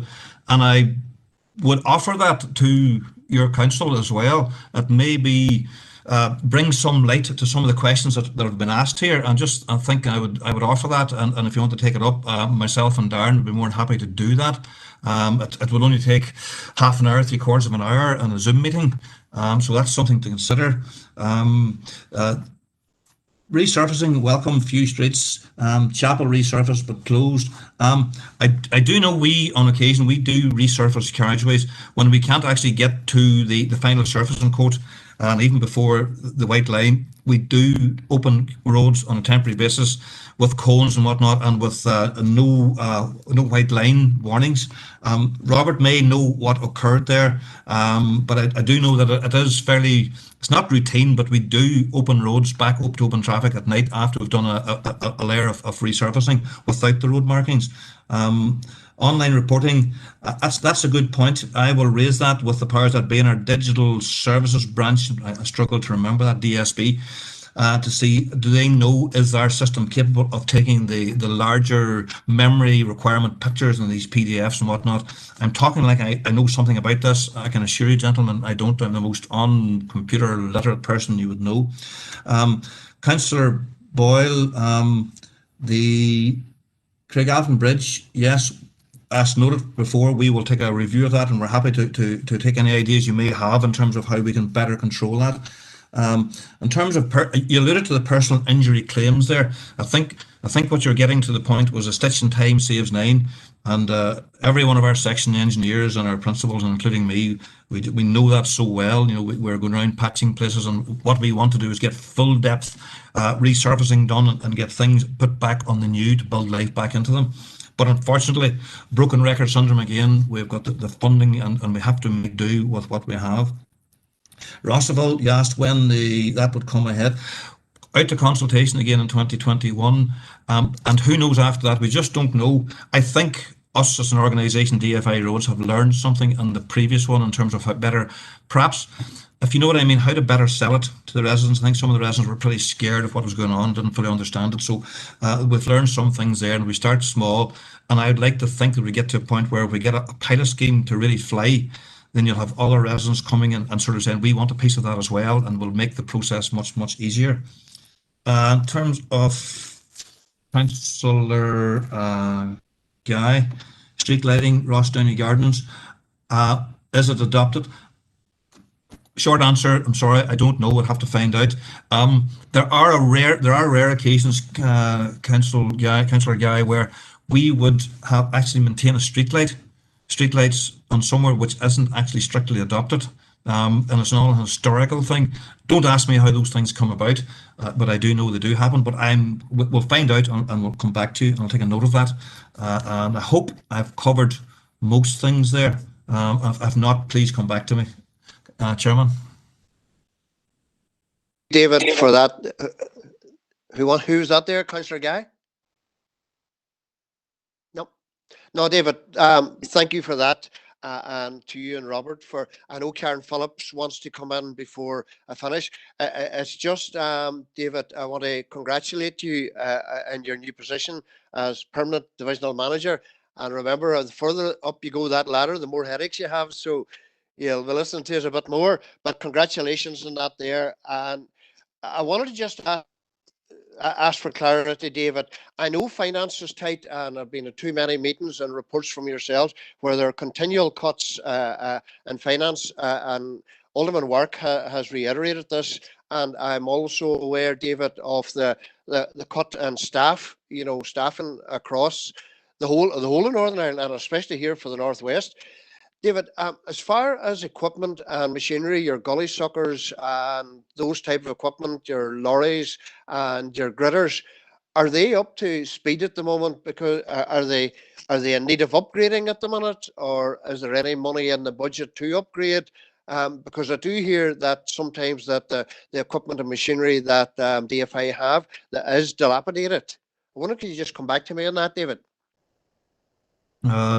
Chairman, thank you very much for that. That is a very good question. In terms of our gritting fleet, I think it's no secret that up to last year, our gritting fleet, we had some lorries up on 14 years of age. And you know, when you have a machine spreading salt for 14 years, you know that its condition won't be just as best. We have taken delivery last year, and Robert could keep me right here, was it 22 new gritters or something? And we are in a much better place in terms of reliability on our gritters. You've raised a good point. Our gully emptiers, they are moving on now in terms of their age, and there are some of them now where there's quite a bit of maintenance and nursing along happening, so to speak. I did ask the question only last week from our manager in the O&M in terms of the fleet, in terms of what is the possibility of getting the same done, getting finance now to do with the gully entries that we have done with the gritters. And he was not upbeat at all. But safe to say that they definitely know that we need to campaign for these and get these things, because gritting our roads is important, but by heavens, keeping the water for roads is equally important. Mr. Chairman. Thank you for that, David. And I know Karen Phillips wants to come in just before we wrap up. Thank you, Chair. And members, just I think on behalf of the officer team to thank David and his team. I think it's fair to say that both myself and probably most of my team would engage with one or other of David or his team on probably a daily basis, sometimes more. And certainly they work very well with us in terms of routine maintenance issues. And Chair, I know you commented to me earlier in the week in terms of the Christmas lights. And the additional work that they have done this year in order to make sure that any additional lights that we've put up are able to actually make connections, etc. They've done an awful lot of extra work on that. Our own project to take forward, they will engage with this, and indeed, in terms of planning, both on individual planning applications, but also the LDP team, they would engage very closely with, and indeed in terms of sort of, I suppose, more longer term strategic planning for the city and district. They do an awful lot of work behind the scenes and engaging with us in terms of how that might actually be taken forward as well, members. And one particular issue this year, Chair, that our teams have been working together is in relation to COVID recovery and sort of the revitalisation and street widening, etc. Members, we fully recognise as officers that this is over and above the normal work that and I know certainly you'll share with me, members, the amount of work that goes on a daily basis, and as David has picked up on, their resources are stretched to the limits at times, but that given they do work well with us in terms of all those issues. So really, from the officer team perspective, can we add our thanks to members' thanks today? Thank you.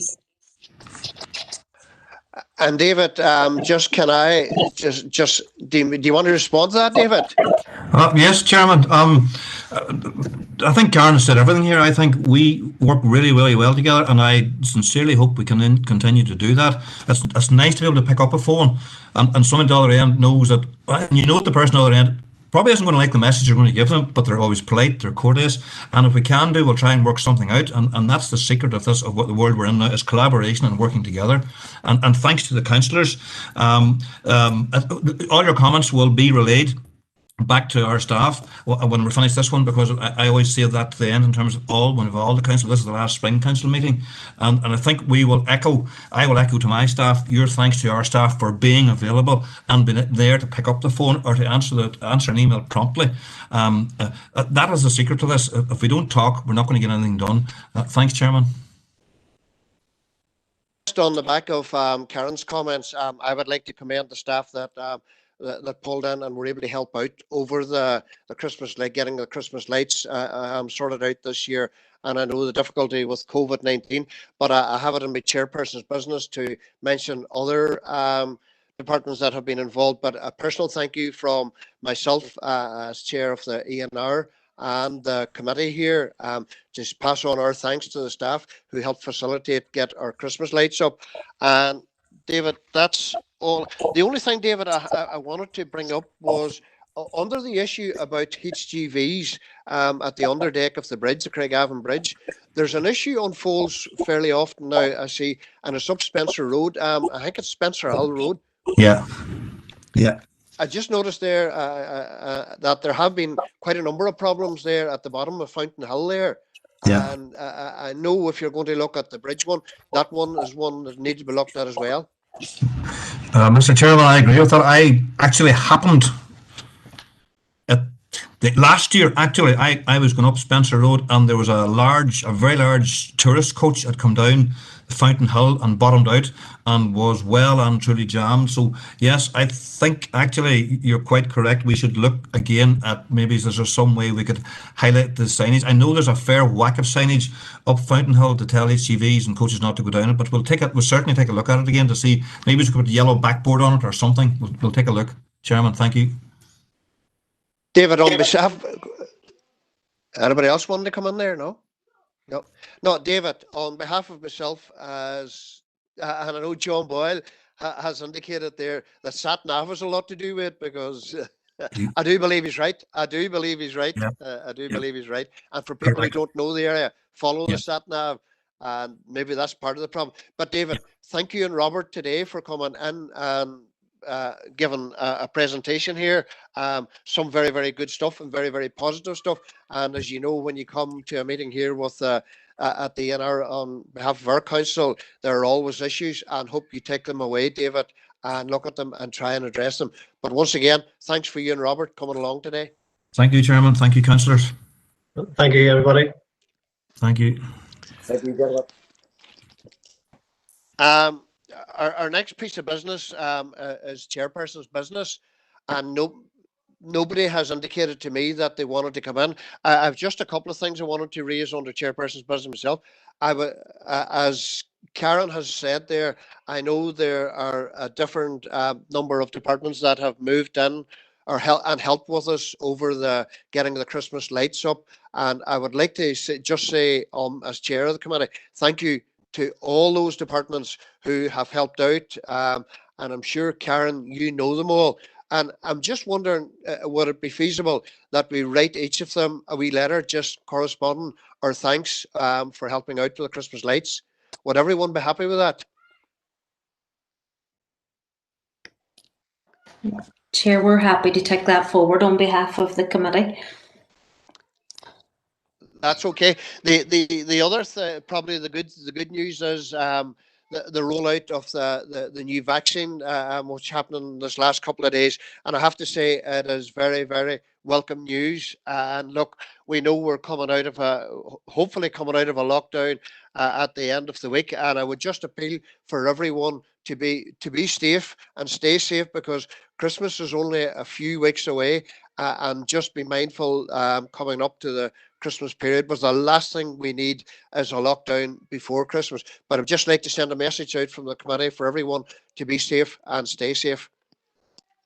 The next item of business is the minutes of the Enr meeting held on the 11th of November, pages 57 to 86.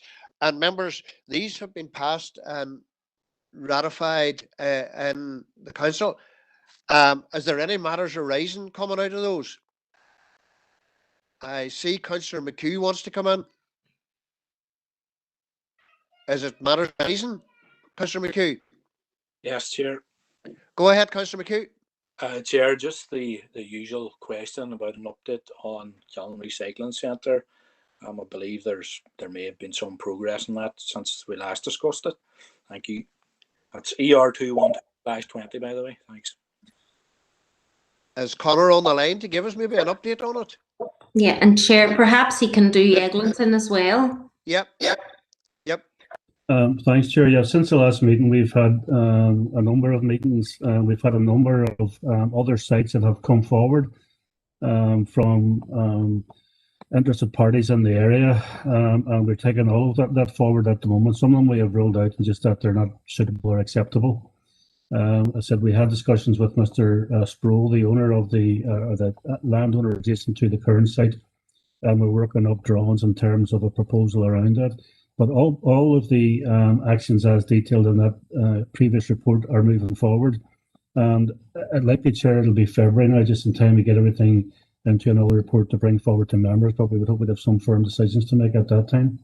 In terms of Eglinton, there will be a booking system opened for Eglinton Recycling Centre tomorrow morning at 9 o'clock. And the site will open for users through a booking system at 8 AM Friday. And we'll monitor just the usage over the next while and whether we can amend those arrangements or not, but in line with the guidance issued, it will be by booking arrangements presently. And they said that the site will reopen for bookings tomorrow, with people able to come and dispose of unwanted items at the site from Friday of this week. For that update, Councillor Edwards wants to come in. Chair, thanks for letting me in, and thanks, Conor, for the update as well. I'm glad that work is progressing on the Kiln site. I'm just wondering, Chair, through you, whether the bulk waste service can be sort of promoted more on the Strabane site, because I know it's, as Councillor McHugh said, we've been discussing this for a while. I'm just wondering, is there any way we could advertise that service more to the wider Castleberry people who may not be aware of it at the Strabane site? Thank you, Chair. Chair, happy to answer. Kerrigan, I think Alderman Kerrigan wants on as well, so we'll take his as well because he'll be talking about probably Kiln as well. Alderman Kerrigan. Thank you, Chair. Chair, just a simple question. Yes, I do agree with the comments already referred to there in relation to bulky waste. Although you do have the issue in that regard, I did have some staff not as impressed because they had a bit more to collect at the premises than they anticipated. But that's the situation we're lying in here with no recycling centre in our area here. But point on that, Chair, just clarification there as to why the booking system, which was suggestion, was not available for the Kiln site, but yet it has been rolled out for the Eglinton site. Yeah, Chair, happy to deal with that. As advised previously, there was a site inspection with the PSNI road safety team. And the PSNI officers present said that in the current setup of the site, even with the booking system, that in their view, the site is not safe to operate at the moment, given the location of the bend. And I think there's only one car or vehicle at a time can move up or down the lane, which would mean that if the car was on the lane, that other vehicles would have to queue onto the roadway. So their view was that even with the booking system, it still wasn't safe at this time. But as I said, I'd give the assurance that we're looking at all the possibilities, the other potential locations, and we'll take that forward. With regards to Strabane, I'll get onto the marketing team to see if we can get more information out and available in terms of that. And in terms of the Eglinton facility, there are press briefings and marketing information to go out tonight, but I wanted to advise members first that we're good to go. Following this meet, that information will go out through the usual channels. Thank you, Conor, for that. And that was the message on the chat from Councillor Boyle, John Boyle, the PR message, and you've just answered that. Alderman Derek Hussey wants to come in. Thank you, Chair. I wanted to come in on 214, which are based in Castleberry, but just a very brief comment on Kiln. I have to agree with the comments of colleagues there. I also thank Conor for extensive work that he has been doing in the background and for his interaction with myself and bringing me up to speed of what's happening there. I totally agree with the others. It's something that needs to be addressed. With regard to the bulky waste scenario, can I add thanks for the efficiency of that service and agree with Councillor Edwards. It needs to be more widely known in our area. I mean, I've had occasions, with a next day turnaround on that, and it's an excellent service that needs to be fully promoted throughout the Derry. Reference ER 214, Chair. The shrub bed referred to at the beginning of that, it simply says car park in Castleberry. Members will remember that I've specifically mentioned Meeting House Lane car park, not the main car park. I had put that through to the committee section, but just to clarify that, Chair, thank you. Thank you. I'm sure that's noted from Alderman Hussey regarding that address. The right lane is used. Is there anyone else? Conor, do you want to come back on anything here? Or are you okay? Chair, just to say we've had correspondence from DFI on that bed, and they have accepted that it's theirs and they're content that it be removed. They just wanted us to confirm with the adjacent business that they were content as well, which we have done. So DFI will remove it subject to funding, but that is moved on.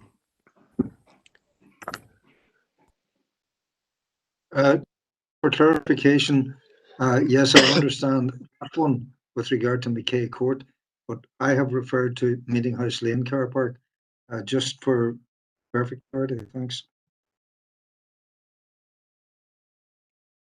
I'm sure, Conor, that's noted. Chair, yes, I'll take that forward, yeah. That's all that we have out of matters arising, so we'll move into the business. And look, I would just ask members to be fairly brief, because at the end of the day, we have quite a number. We have up to item number 30 to get through, and just asking members to be brief. So we'll move into item number 9.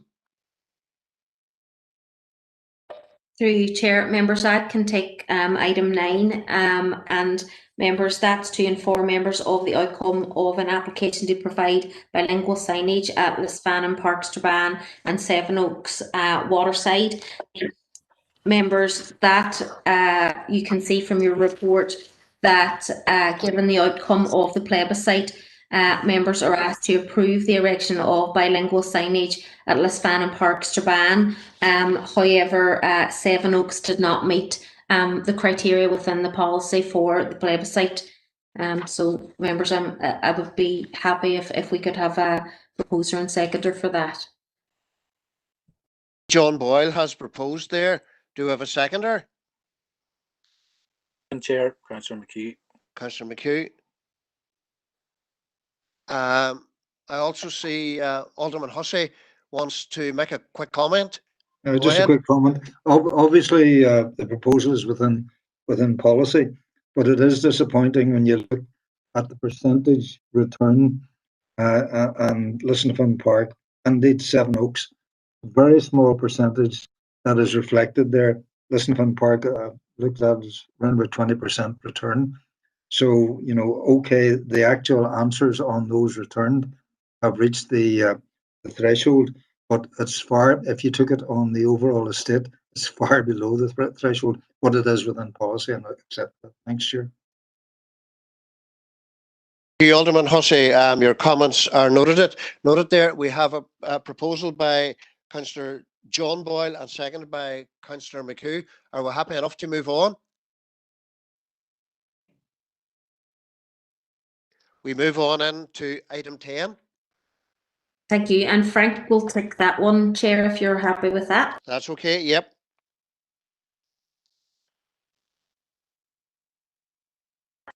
Frank, you're on mute, I think. There. Sorry. This item is to gain members' approval for the installation of a bus shelter on Woodvale Road in Eglinton.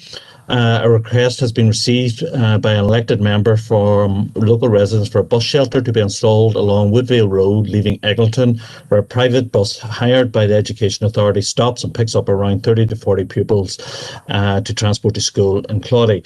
An initial location was proposed, but this was rejected due to electrical and networking cables being situated under the proposed location and an objection from the owner of the dwelling closest to the proposed location. Council has undertaken a plebiscite in the surrounding streets, i.e. a 75-metre radius from the proposed bus shelter location, and the results are set out below. So basically 63% of those occupiers who responded wanted a bus shelter and 37% didn't. DFI Roads, Translink and the Education Authority were consulted and have no objection to the proposed location of the bus shelter. PSNI were also contacted on 2 occasions for their comments but have not responded. Contact has been made with the owner of the property closest to the proposed bus shelter location, and he stated he would not be supportive of the bus shelter installation as he feared it could lead to antisocial behaviour. The owner stated that his house has been subject to various types of vandalism and graffiti in the past. Among the reasons given to local residents who do not want a bus shelter at this location were a bus shelter would attract more antisocial behaviour, vandalism to this area, where nearby residents have already experienced such incidents. Concerns that the bus shelter will restrict views from traffic emerging from Glenrandle and Woodvale Road onto the Woodvale Road and restrict traffic flow along the Woodvale Road too. The provision of a bus shelter will not address an existing problem whereby parents temporarily park their vehicles along Woodvale Road, Glenrandle and the Woodvale Mews, with allegations that some even park in residents' private driveways. when waiting for the school bus to arrive at this location to pick up their children in the morning. As the proposed shelter will only hold approximately 10 pupils, this would not be enough to ease the parking problem. The bus shelter location may cause loss of residential amenity. There are 2 bus shelters within a mile from this location in both directions where the buses also stop. The following observations were made in relation to the above concerns. It was not possible to confirm details of any previously reported antisocial behaviour and vandalism in the vicinity of the proposed shelter due to the lack of a response from the police.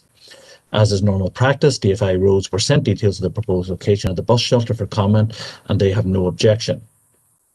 Although an officer visiting the site did notice cars parking along the Woodvale Road waiting for the arrival of the school bus at this location, any issues of dangers or inappropriate car parking on a public road would be a matter for the police to address. It is not exactly clear what constitutes the lost amenity in this situation, other than the small area of grass verge upon which the shelter will be built. The nearest existing bus shelter on this side of the Woodvale Road is located at the junction of Monaghan and Tamnahairn Road, approximately 1,400 metres from the proposed location of the new shelter.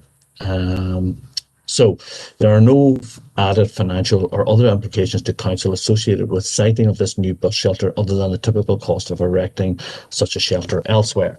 Recommendation: given the outcome of the plebiscite, the absence of any objection from TransLink, DFI Roads and the Education Authority to the siting of the shelter, and an assessment of the concerns raised by the minority of local residents who objected to the proposed bus shelter, members are asked to approve the locating of a bus shelter at the proposed location on Woodvale Road.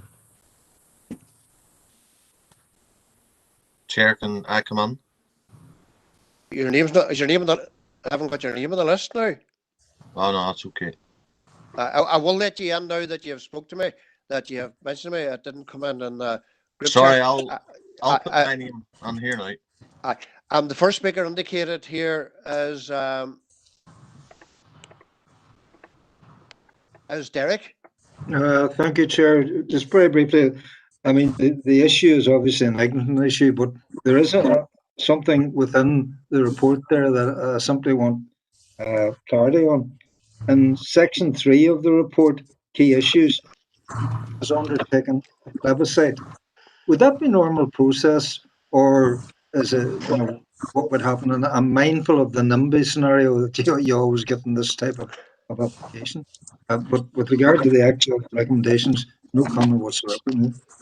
No, it wouldn't be normal policy, because generally there's either there are no properties, particularly in rural ones, there's no really properties adjoining the bus shelters. But we have on occasion done this in the past as well, where we know that there are those who are not keen on the siting of it. So to try to get some sort of handle on the strength of feeling on the matter, we've carried out these plebiscites to better inform members.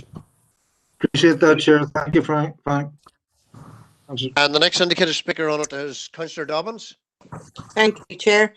Frank, the percentage of objectors, in my eyes, is actually quite high. And that is a high number. Like 40, 60. So I was just wondering there, is there any other? I realise that the need for where children are concerned, or school children, whatever, secondary or primary, I realise the need for it, but could it be situated somewhere else, away from the residents? Because it was antisocial behaviour, I doubt, but boisterousness and kids going to school, we've all been there, done that, more the t-shirt, that can be a problem for people who live behind that bus stop. So I would like to know more about is there anywhere else that could be put that there's not so close to a residential house? Thanks, Chair. Frank, do you want to comment on that? Just you're on mute, Frank. You're on mute. Sorry, I must be going automatically to mute. The difficulty with a shelter like this is it's to serve a particular housing area, and really for it to serve that area best, it needs to be in and around that road. So the issue, wherever you site this, it's going to be near somebody's house. So there are no convenient locations along that road that don't have adjoining properties. In terms of the vote, it is what it is. Councillor Dobbins, it's 2/3 in favour and 1/3 against. As I say, that's the purpose of carrying out the exercise, is to give elected members some feel for where the lie of the land is with local residents. The next speaker is Alderman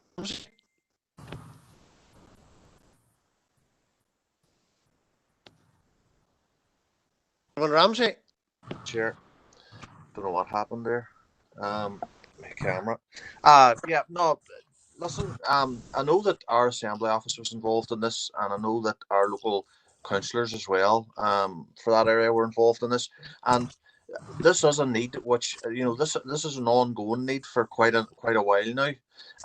And like, we are prepared to propose that this bus shelter does be installed, as recommended by our officers, simply because we do need to care for our children waiting to go to school, etc. And we need to make sure that we know this has been basically well tested, and we know that this is a very, very important piece of infrastructure for that area. Thank you.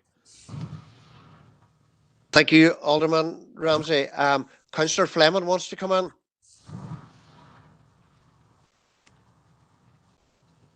Yes, Chair, and thanks to the officers for the report here. Again, the number of objectors that are as well in relation to this. Now, I'm conscious of the reports coming in from the statutory agencies in terms of clearing it. And then I know plebiscite isn't a plebiscite as in a vote type thing, but it's a fair number of people, and it just Alderman Ramsey has proposed it.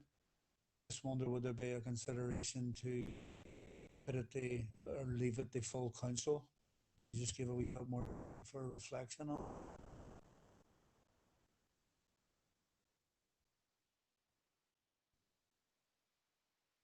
Thank you for that, Councillor Fleming. Is there any more speakers who wants to speak on it?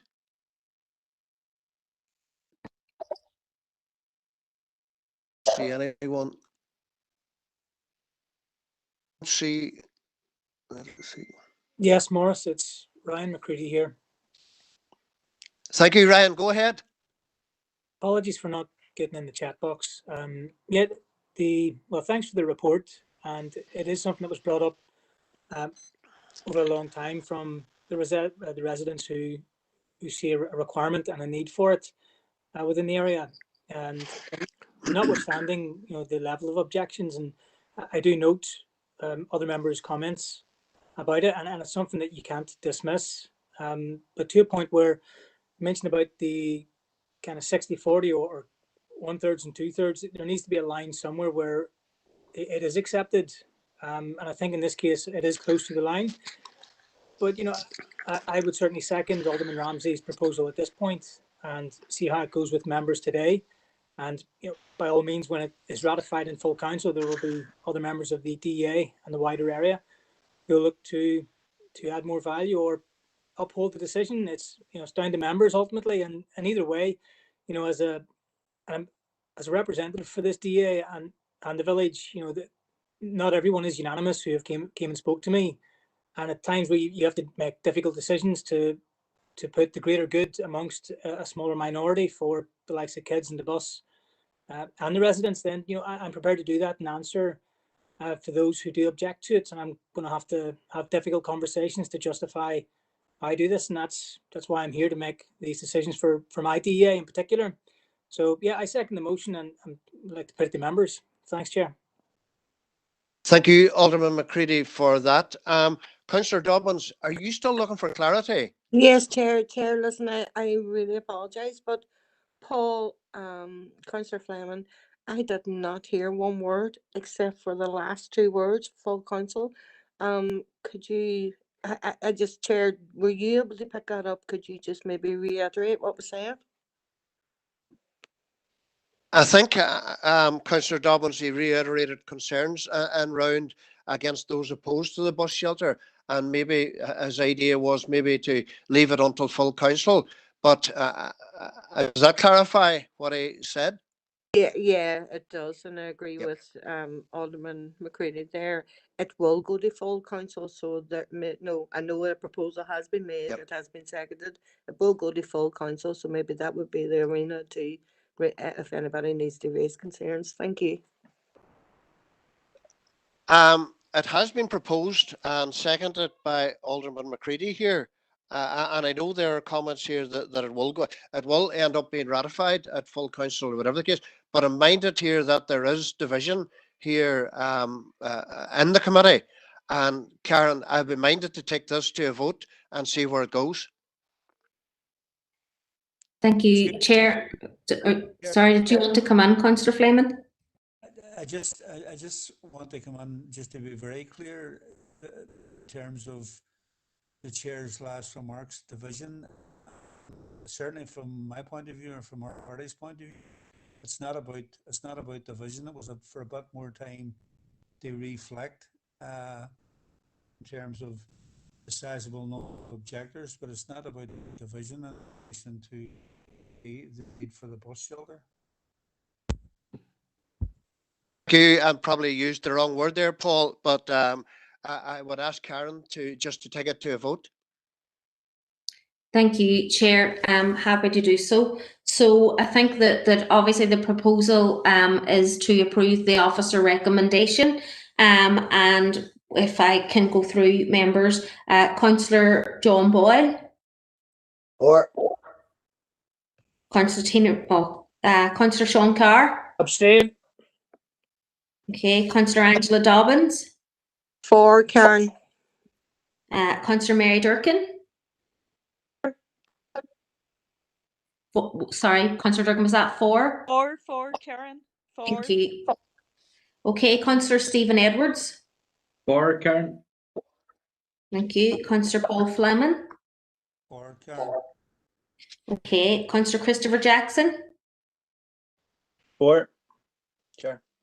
Alderman Hussey. For Karen. Thank you. Councillor Eamon McCann. For. Alderman Ryan McCready. For the motion. Thank you. Councillor Rory McHugh. For Karen. Thank you. And Alderman David Ramsey. For. And Alderman Morris Devaney. For. Okay, that's unanimous, members. Sorry, one abstention. Yep. Thank you. Thank you, Karen, for that. And we'll move on now to item 11. I mean, that's proposed and seconded and voted on, so we take it that's through. We move on now to item 11. Chair, with your permission, I'd like to propose this item straight away. I mean, I'm sure, like myself, other members have read through the report. It's well presented by the officer, succinct, to the point. And, you know, what it's asking us to do is what we normally do, seek an independent marking of the department's homework. I think it's straightforward. I would propose that we accept the recommendation. And I see by the chat box there, Councillor Hussey, or Alderman Hussey, that I think it's Councillor Edwards has seconded that. Just checking, yeah, is it seconded? And Rory McHugh agrees as well. No.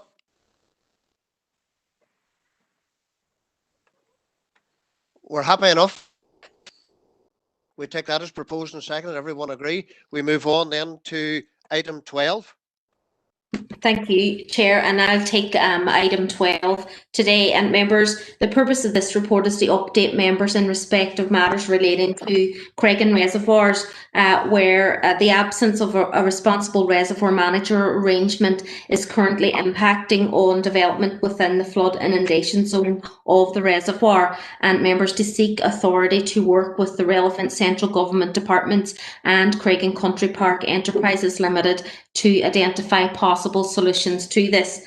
members, that you will have had the background to the report in your pack today. You'll be aware that the reservoir is leased from council, who are the freehold owner, to Craig Country Park Enterprises Limited on a 96-year lease from 2005, and the lease arrangements mean that Craig Country Park have full repairing and maintenance responsibility for the reservoirs and are the designated reservoir manager.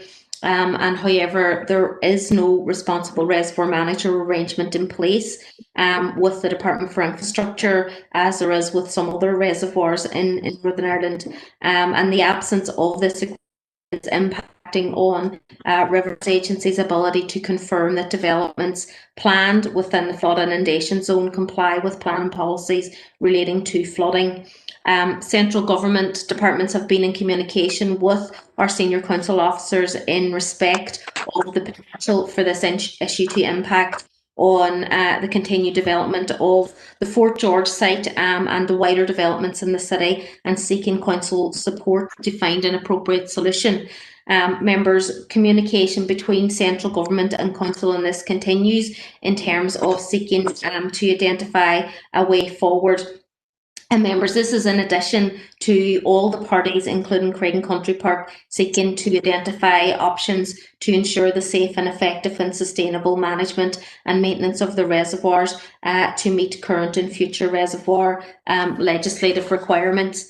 Members, the Reservoirs Act, when fully enacted, will place greater responsibility upon reservoir managers in respect of operational monitoring and maintenance requirements, bringing additional technical capacity, financial and resourcing implications.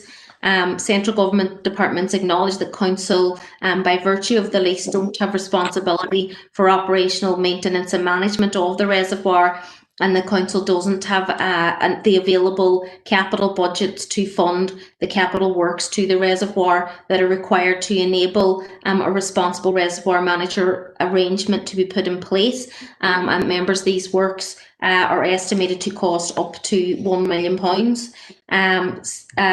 Central government officials and council officers agree there's a need to address this issue in order to enable development within the city, and there may be the possibility for funding from central government to support necessary capital works to the reservoirs, subject to a business case being prepared. And whilst the business case would set out the capital cost requirements, a critical element to this would be clarity around maintenance and management, and in particular evidence to confirm that the reservoir manager arrangements have the technical competence and financial capacity to meet all of the obligations of current and future reservoirs legislation post completion of any capital works that would be carried out. Council officers have been liaising regularly with Craig Country Park in terms of current and future reservoir manager role, and Craig Country Park acknowledged the significant additional financial and legislative compliance obligations associated with the role of the reservoir manager, and have indicated they would be amenable to liaising further with council to scope and consider potential new arrangements whereby council could enter into a tripartite arrangement with Craig Country Park and DFI to ensure that a responsible reservoir manager arrangement can be put into place. So members, in terms of financial and legal, etc. implications, identifying and confirming funding for the necessary capital works and revenue funding remain a key priority for council, and the preparation of a detailed business case would be important in terms of providing the required information regarding capital and revenue funding implications and where these can be resourced from. And at this stage, it's too early to indicate what specific financial implications there would be for council. However, it's anticipated that in the preparation of a business case will bring clarity around the relevant financial and management considerations associated with the reservoirs. and officers are committed to continue working with central government and Craig and Country Park to find a solution to this issue. And members, on the basis of this, authority is sought from members today for officers to continue dialogue with central government departments in terms of progressing the preparation of a business case to seek the necessary capital and revenue finance to enable a responsible reservoir manager arrangement to be put in place for Craigan Reservoirs, and to continue dialogue with Craig and Country Park Enterprises Limited in terms of scoping outline proposals regarding the future reservoir management to explore with central government the possible council with taking on the joint role of reservoir manager.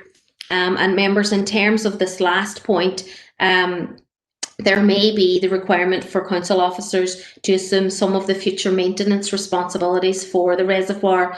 An officer would propose to give further consideration in order to have a full understanding of costs, health and safety, compliance issues and technical capacity, as this will be important in informing any future decision by council in this regard. And should members be minded to grant this approval, officers will bring a further progress report to the earliest possible Environment and Regeneration Committee. Members, I'm happy to take any questions that members may have. Thank you, Karen, for that. And I have three indicated speakers, Councillor Jackson, Alderman Ramsey and Councillor Mary Durkin. So the first indicated speaker is Councillor Jackson. Thank you, Chair, and thanks, Karen, for the report. On behalf of Sinn Féin, we welcome the report. We're delighted to see it come to committee today. I know I sat in the planning committee when there was an application for social housing and community facilities turned down or were refused because the maintenance arrangements weren't in place for the Craigan Reservoir, and there was recommendation from DFI Rivers. And now we're learning that it's having implications to development at Fort George, which has been identified by our council as a strategic site. So we welcome the progress on this. I know our MLA, Martina Anderson, has been raising this continuously, along with Councillor Mickey Cooper, to try and get this over the line, to try and get a solution once and for all to allow the development. So we see this as a very positive step, but it's only a step, and we welcome. I'm happy to propose the recommendations, but we see this as a key step, but it's only a step, and we welcome any future engagements. Thank you, Karen, and thanks, Claire.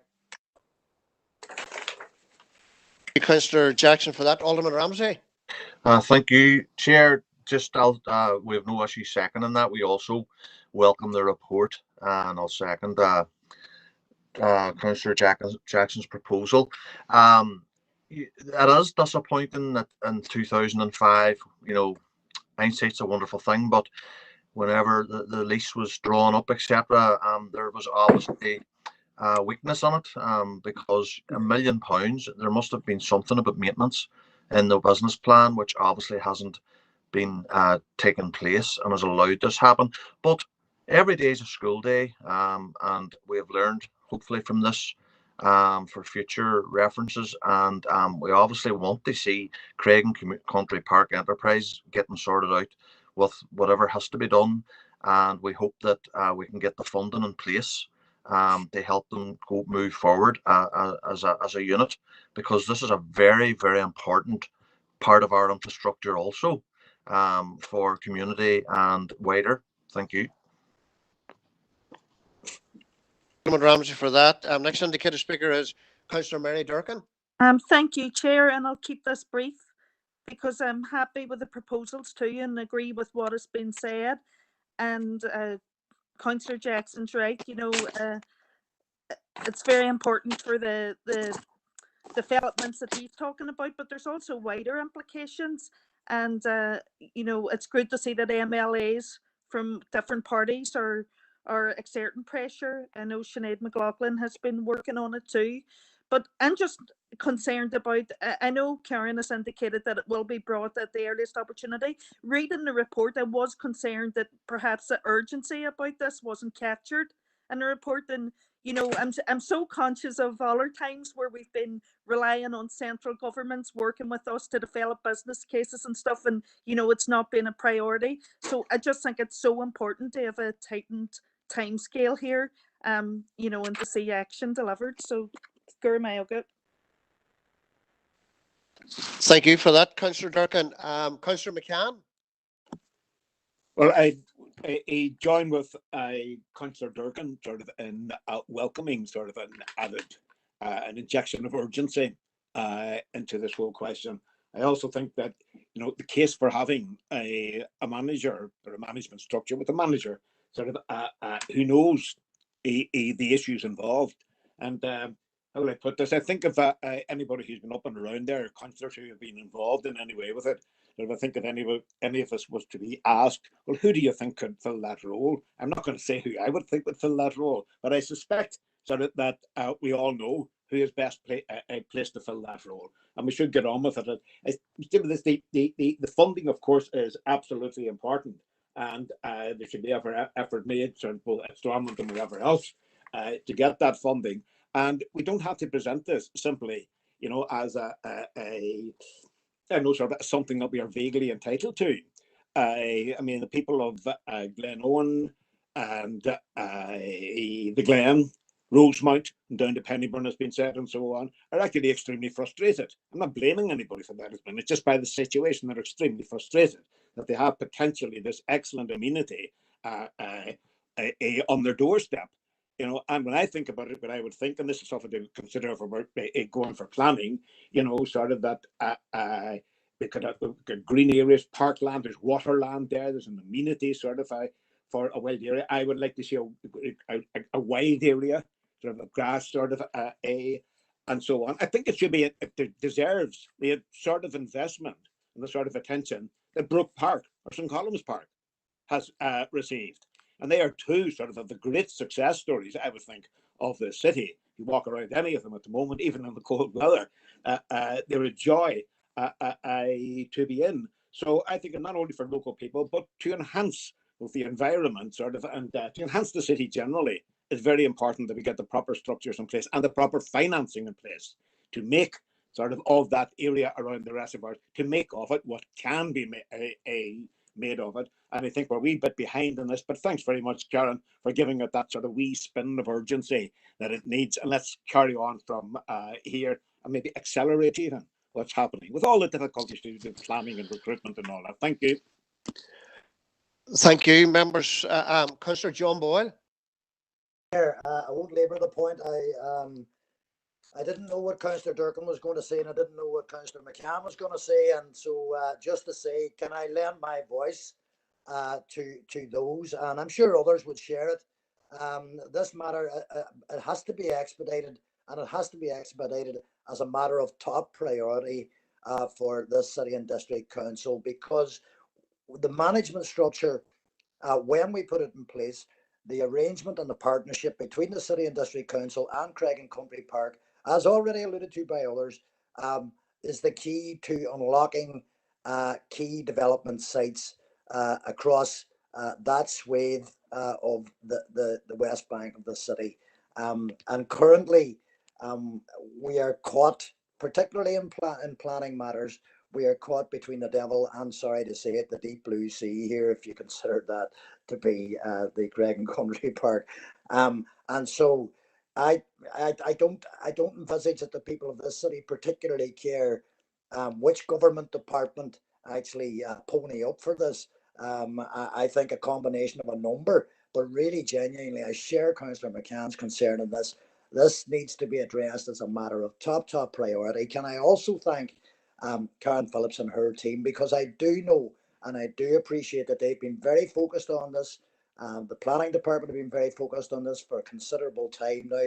I think we're getting to the point now where we can perhaps unlock the difficulties that we've witnessed with this over the last few years, but we need to keep it at the top of the priority list, very specifically because we all appreciate and understand that the Fort George site in particular can't be hamstrung by what to most of us would probably seem like not a terrible big danger, but consultations are what they are, and we always have to listen to what we're told when it comes to the health and safety of the community.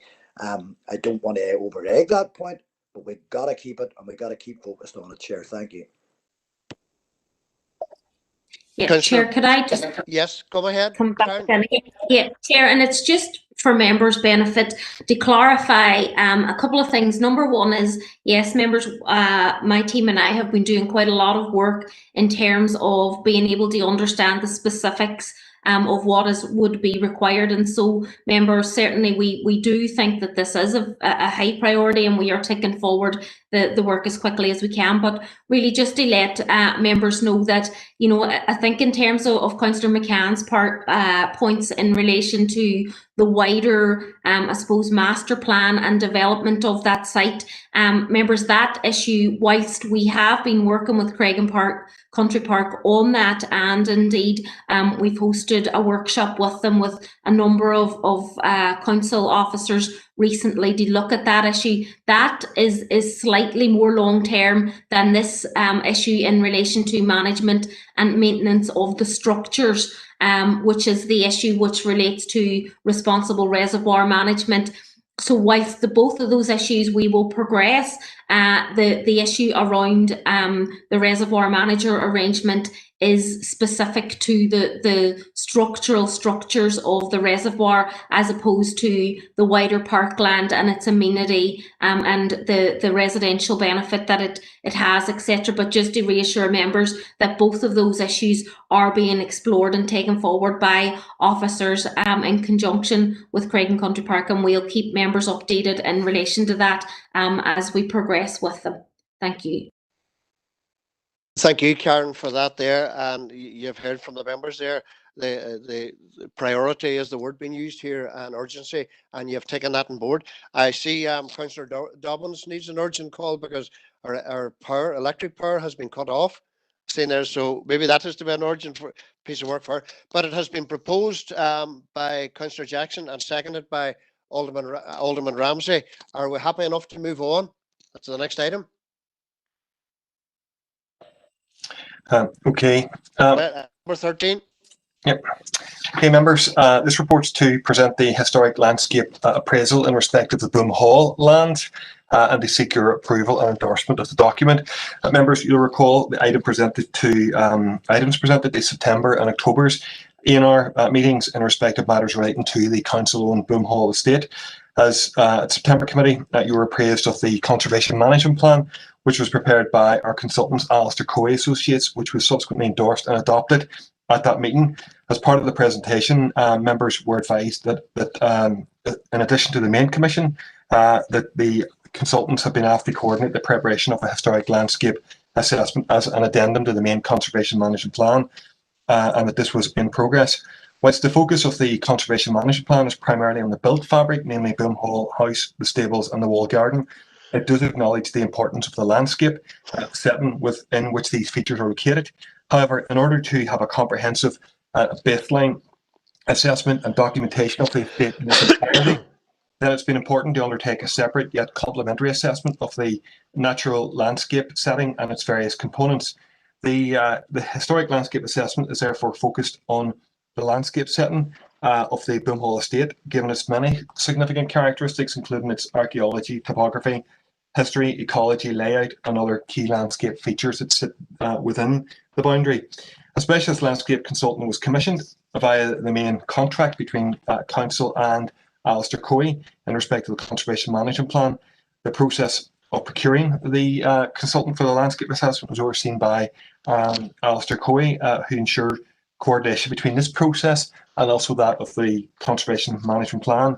Dr. Sarah Rutherford from SR Historic Environment was appointed, and the HLA has been prepared in the context, and that it's an addendum to the main document itself. The historic landscape appraisal is attached, members, and you'll have seen that it's a very lengthy document. It's an independent assessment with a key purpose of providing clearly arranged and justified statement of significance of the historic environment that is a setting of Boom Hall, undermined by the analysis of the historic documentation of the survival and condition of the study area itself. In paragraph 3.2, you'll see that the HLA is divided into 5 sections, and you'll see it from reading the report in terms of the executive summary, the detailed historical analysis, the thematic survey, statement of significance, the historic character areas, and the appendices. Members will note the comprehensive nature of the document in terms of detailed research that's been undertaken, as well as her on-site observations and interpretations. The HLA provides a historical analysis of how the site has formed from the 17th century right up to the current time, and this is represented in both text form taken from the extensive documentary research, as well as ordnance survey mapping, which helps to illustrate its site, its boundaries, and its physical characteristics and changes over that period also. As part of the analysis, the HLA provides commentary on particular and main features from within the site, its views, and beyond, considered to be worthy of note. The information assists the reader in understanding the changing nature of the site throughout the period also. In addition, the analysis also illustrates the locational and historical connections with other lands and properties nearby within the Greater Culmore area.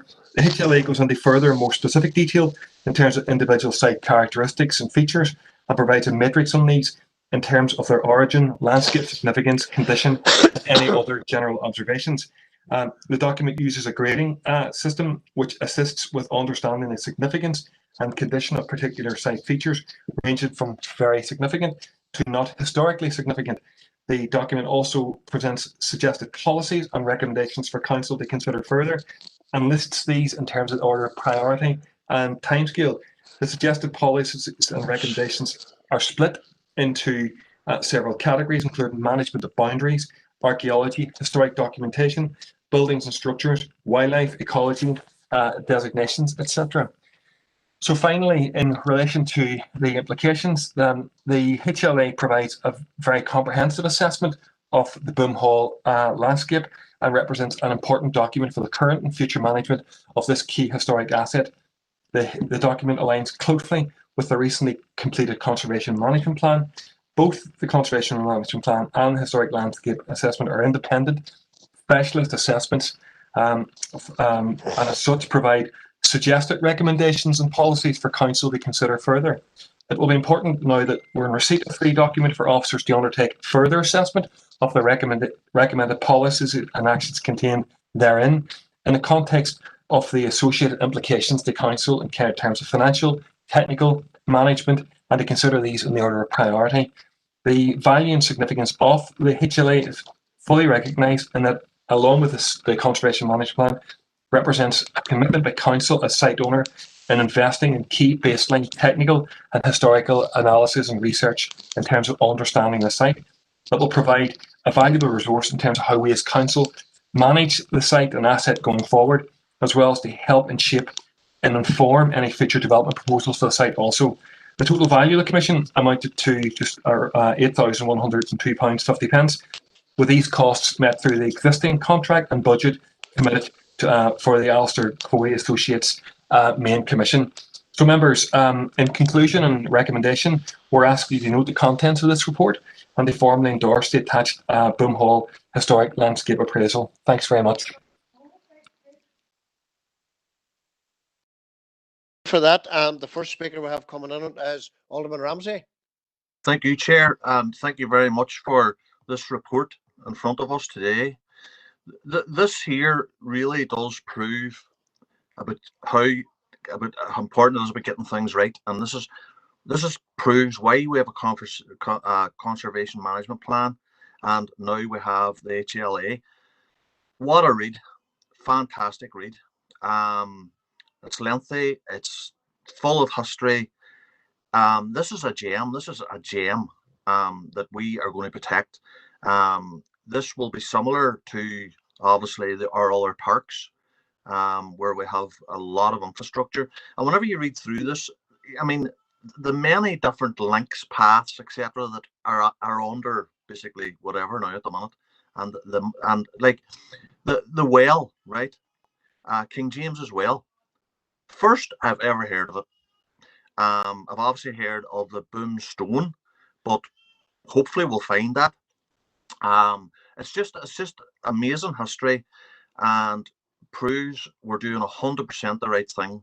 to protect this site and have it restored to its former glory for the good of this city, for especially its tourism. I mean, excellent for tourism. What a history. Thank you very much. And I would like to propose a recommendation that we endorse this fully. Okay, thank you.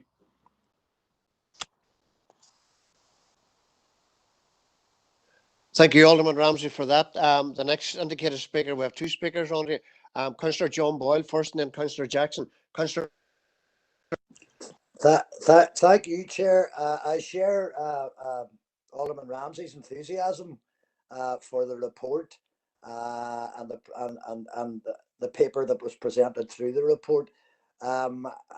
Quite clearly, an awful lot of what needed said was actually outlined by the officer Tony Monaghan here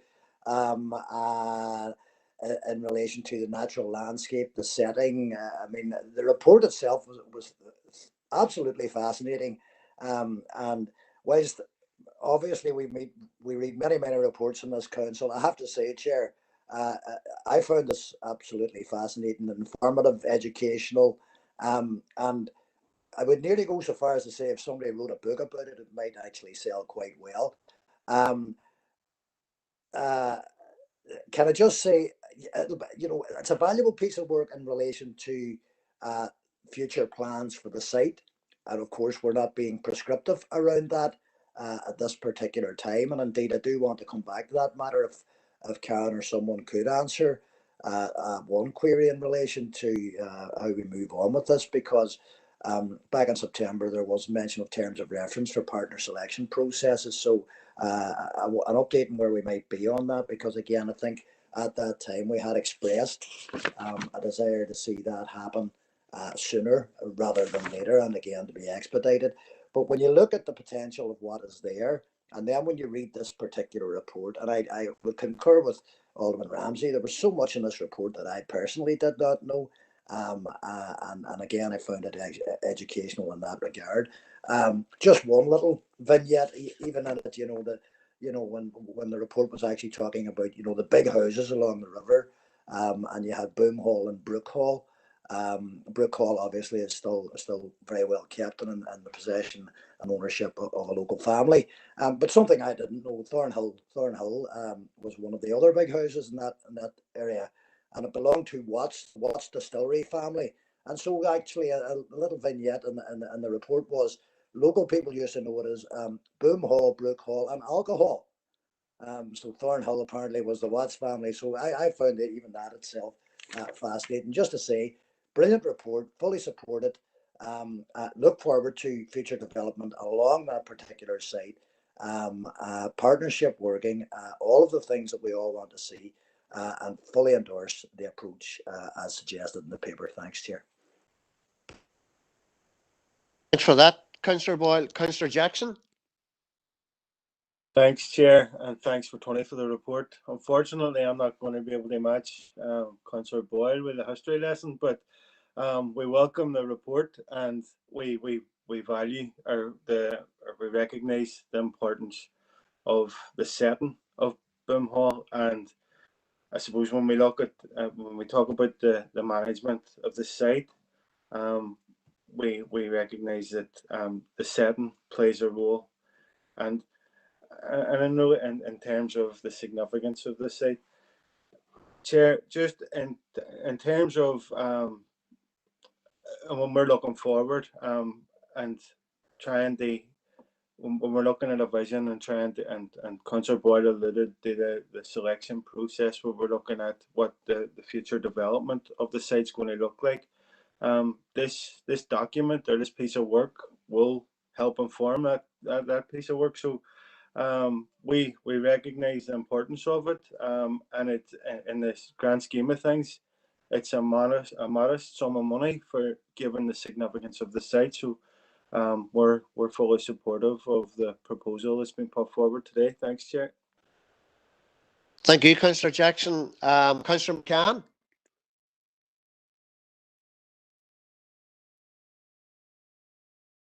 Go ahead.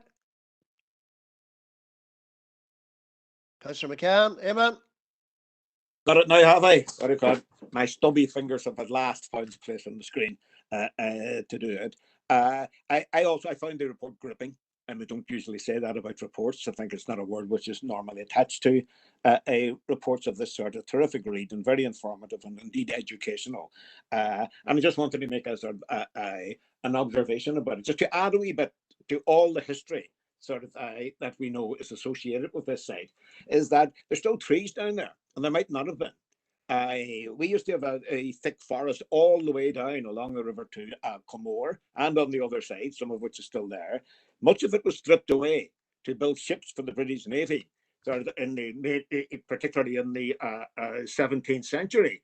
And indeed, the diarist Samuel Pepys came over sort of to take a look at.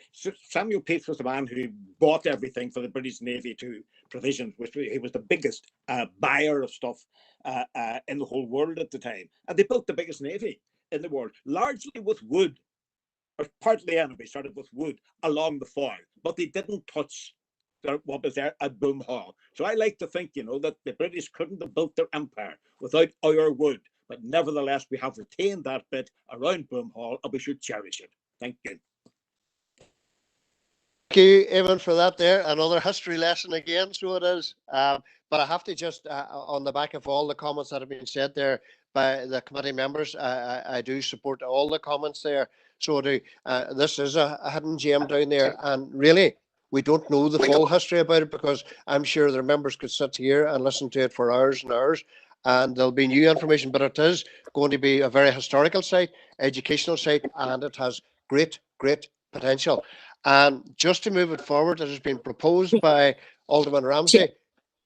And I know, Karen, maybe you want to come in? Yeah, just members, quickly before we finish on the item, just to update you, and members, you will be aware that you did endorse officer's recommendation to proceed with pulling together a partner selection process, and officers have been doing that in line with the timescale that members had agreed with us.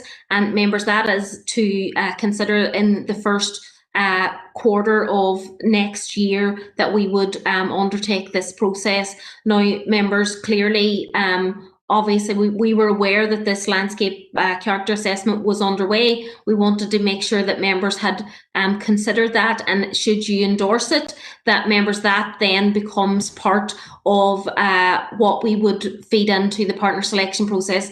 So in terms of the character assessment and the landscape assessment being part of partner selection, in terms of they would need to ensure that they're in line with them, with any proposals that partners would come forward with.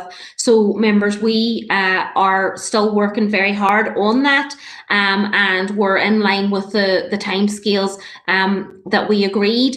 And indeed, members, we will bring further reports to you on that as soon as we possibly can. Thank you.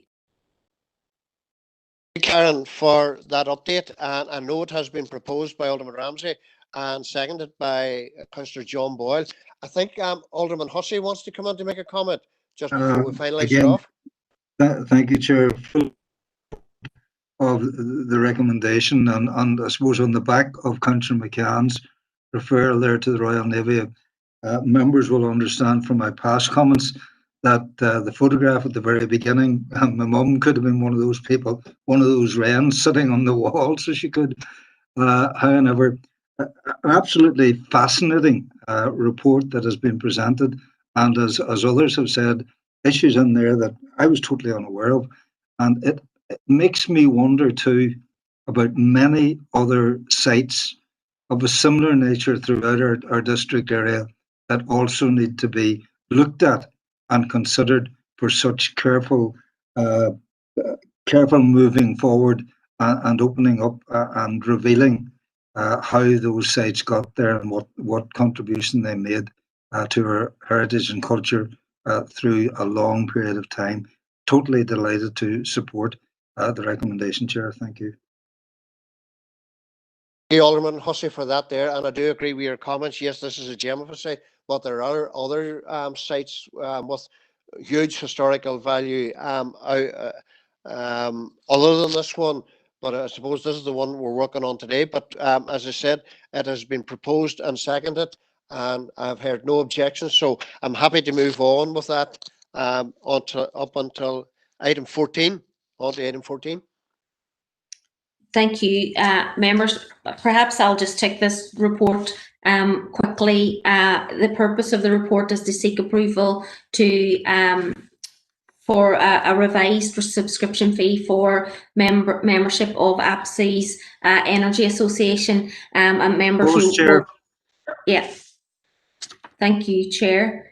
Have we got a seconder for that? Yeah, I'll second that, Karen.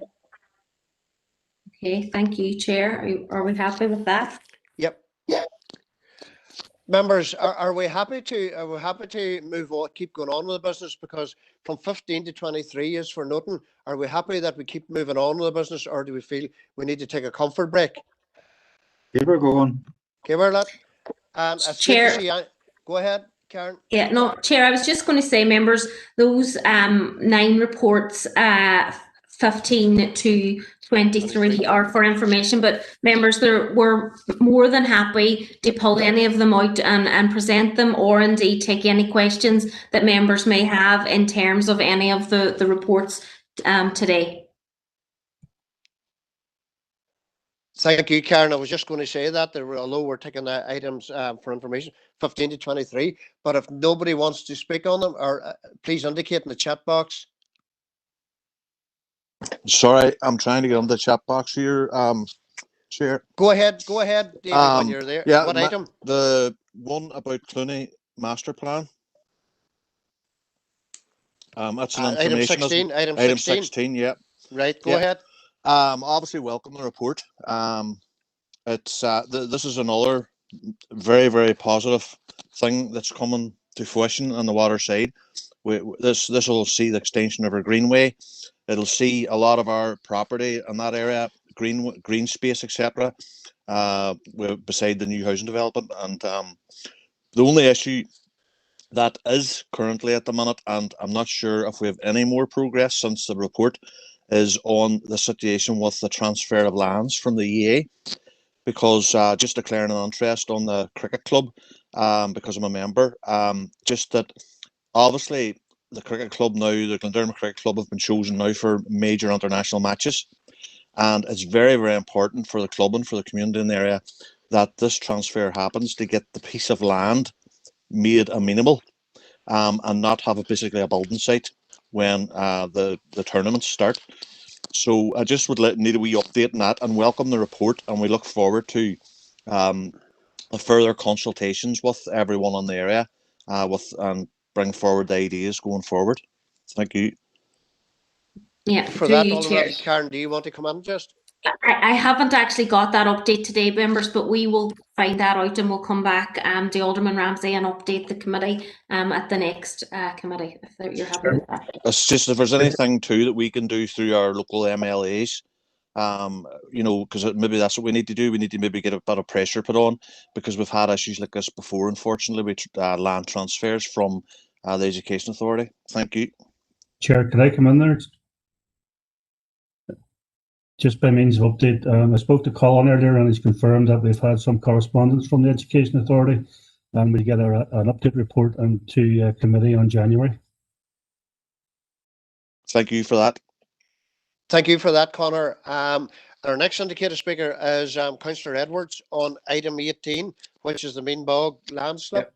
Thank you, Chair. I wonder, could I come in on 18 and 21? Would that be okay? Yeah, Chair, happy to take any questions that Councillor Edwards has. Yeah, I just want to thank council officials for the update on the Mean Bog, and we've had a number of meetings, so I won't labour too much on it, but I do want to thank councillors and Martin Daly as well for leading discussions on behalf of council. We'd just like to ask that the committee's kept up to date on the Mean Bog issue. Chair, is it okay to come in under 21 as well? Under 21 now, yep. Yeah, I just 21. I just welcome the plans for Castle Street and Strabane. I think COVID has hit our town centres quite badly, and Strabane is also fallen victim to that. So I welcome those plans, and I thank officers for doing the work on it, and I look forward to them progressing. Thank you, Chair.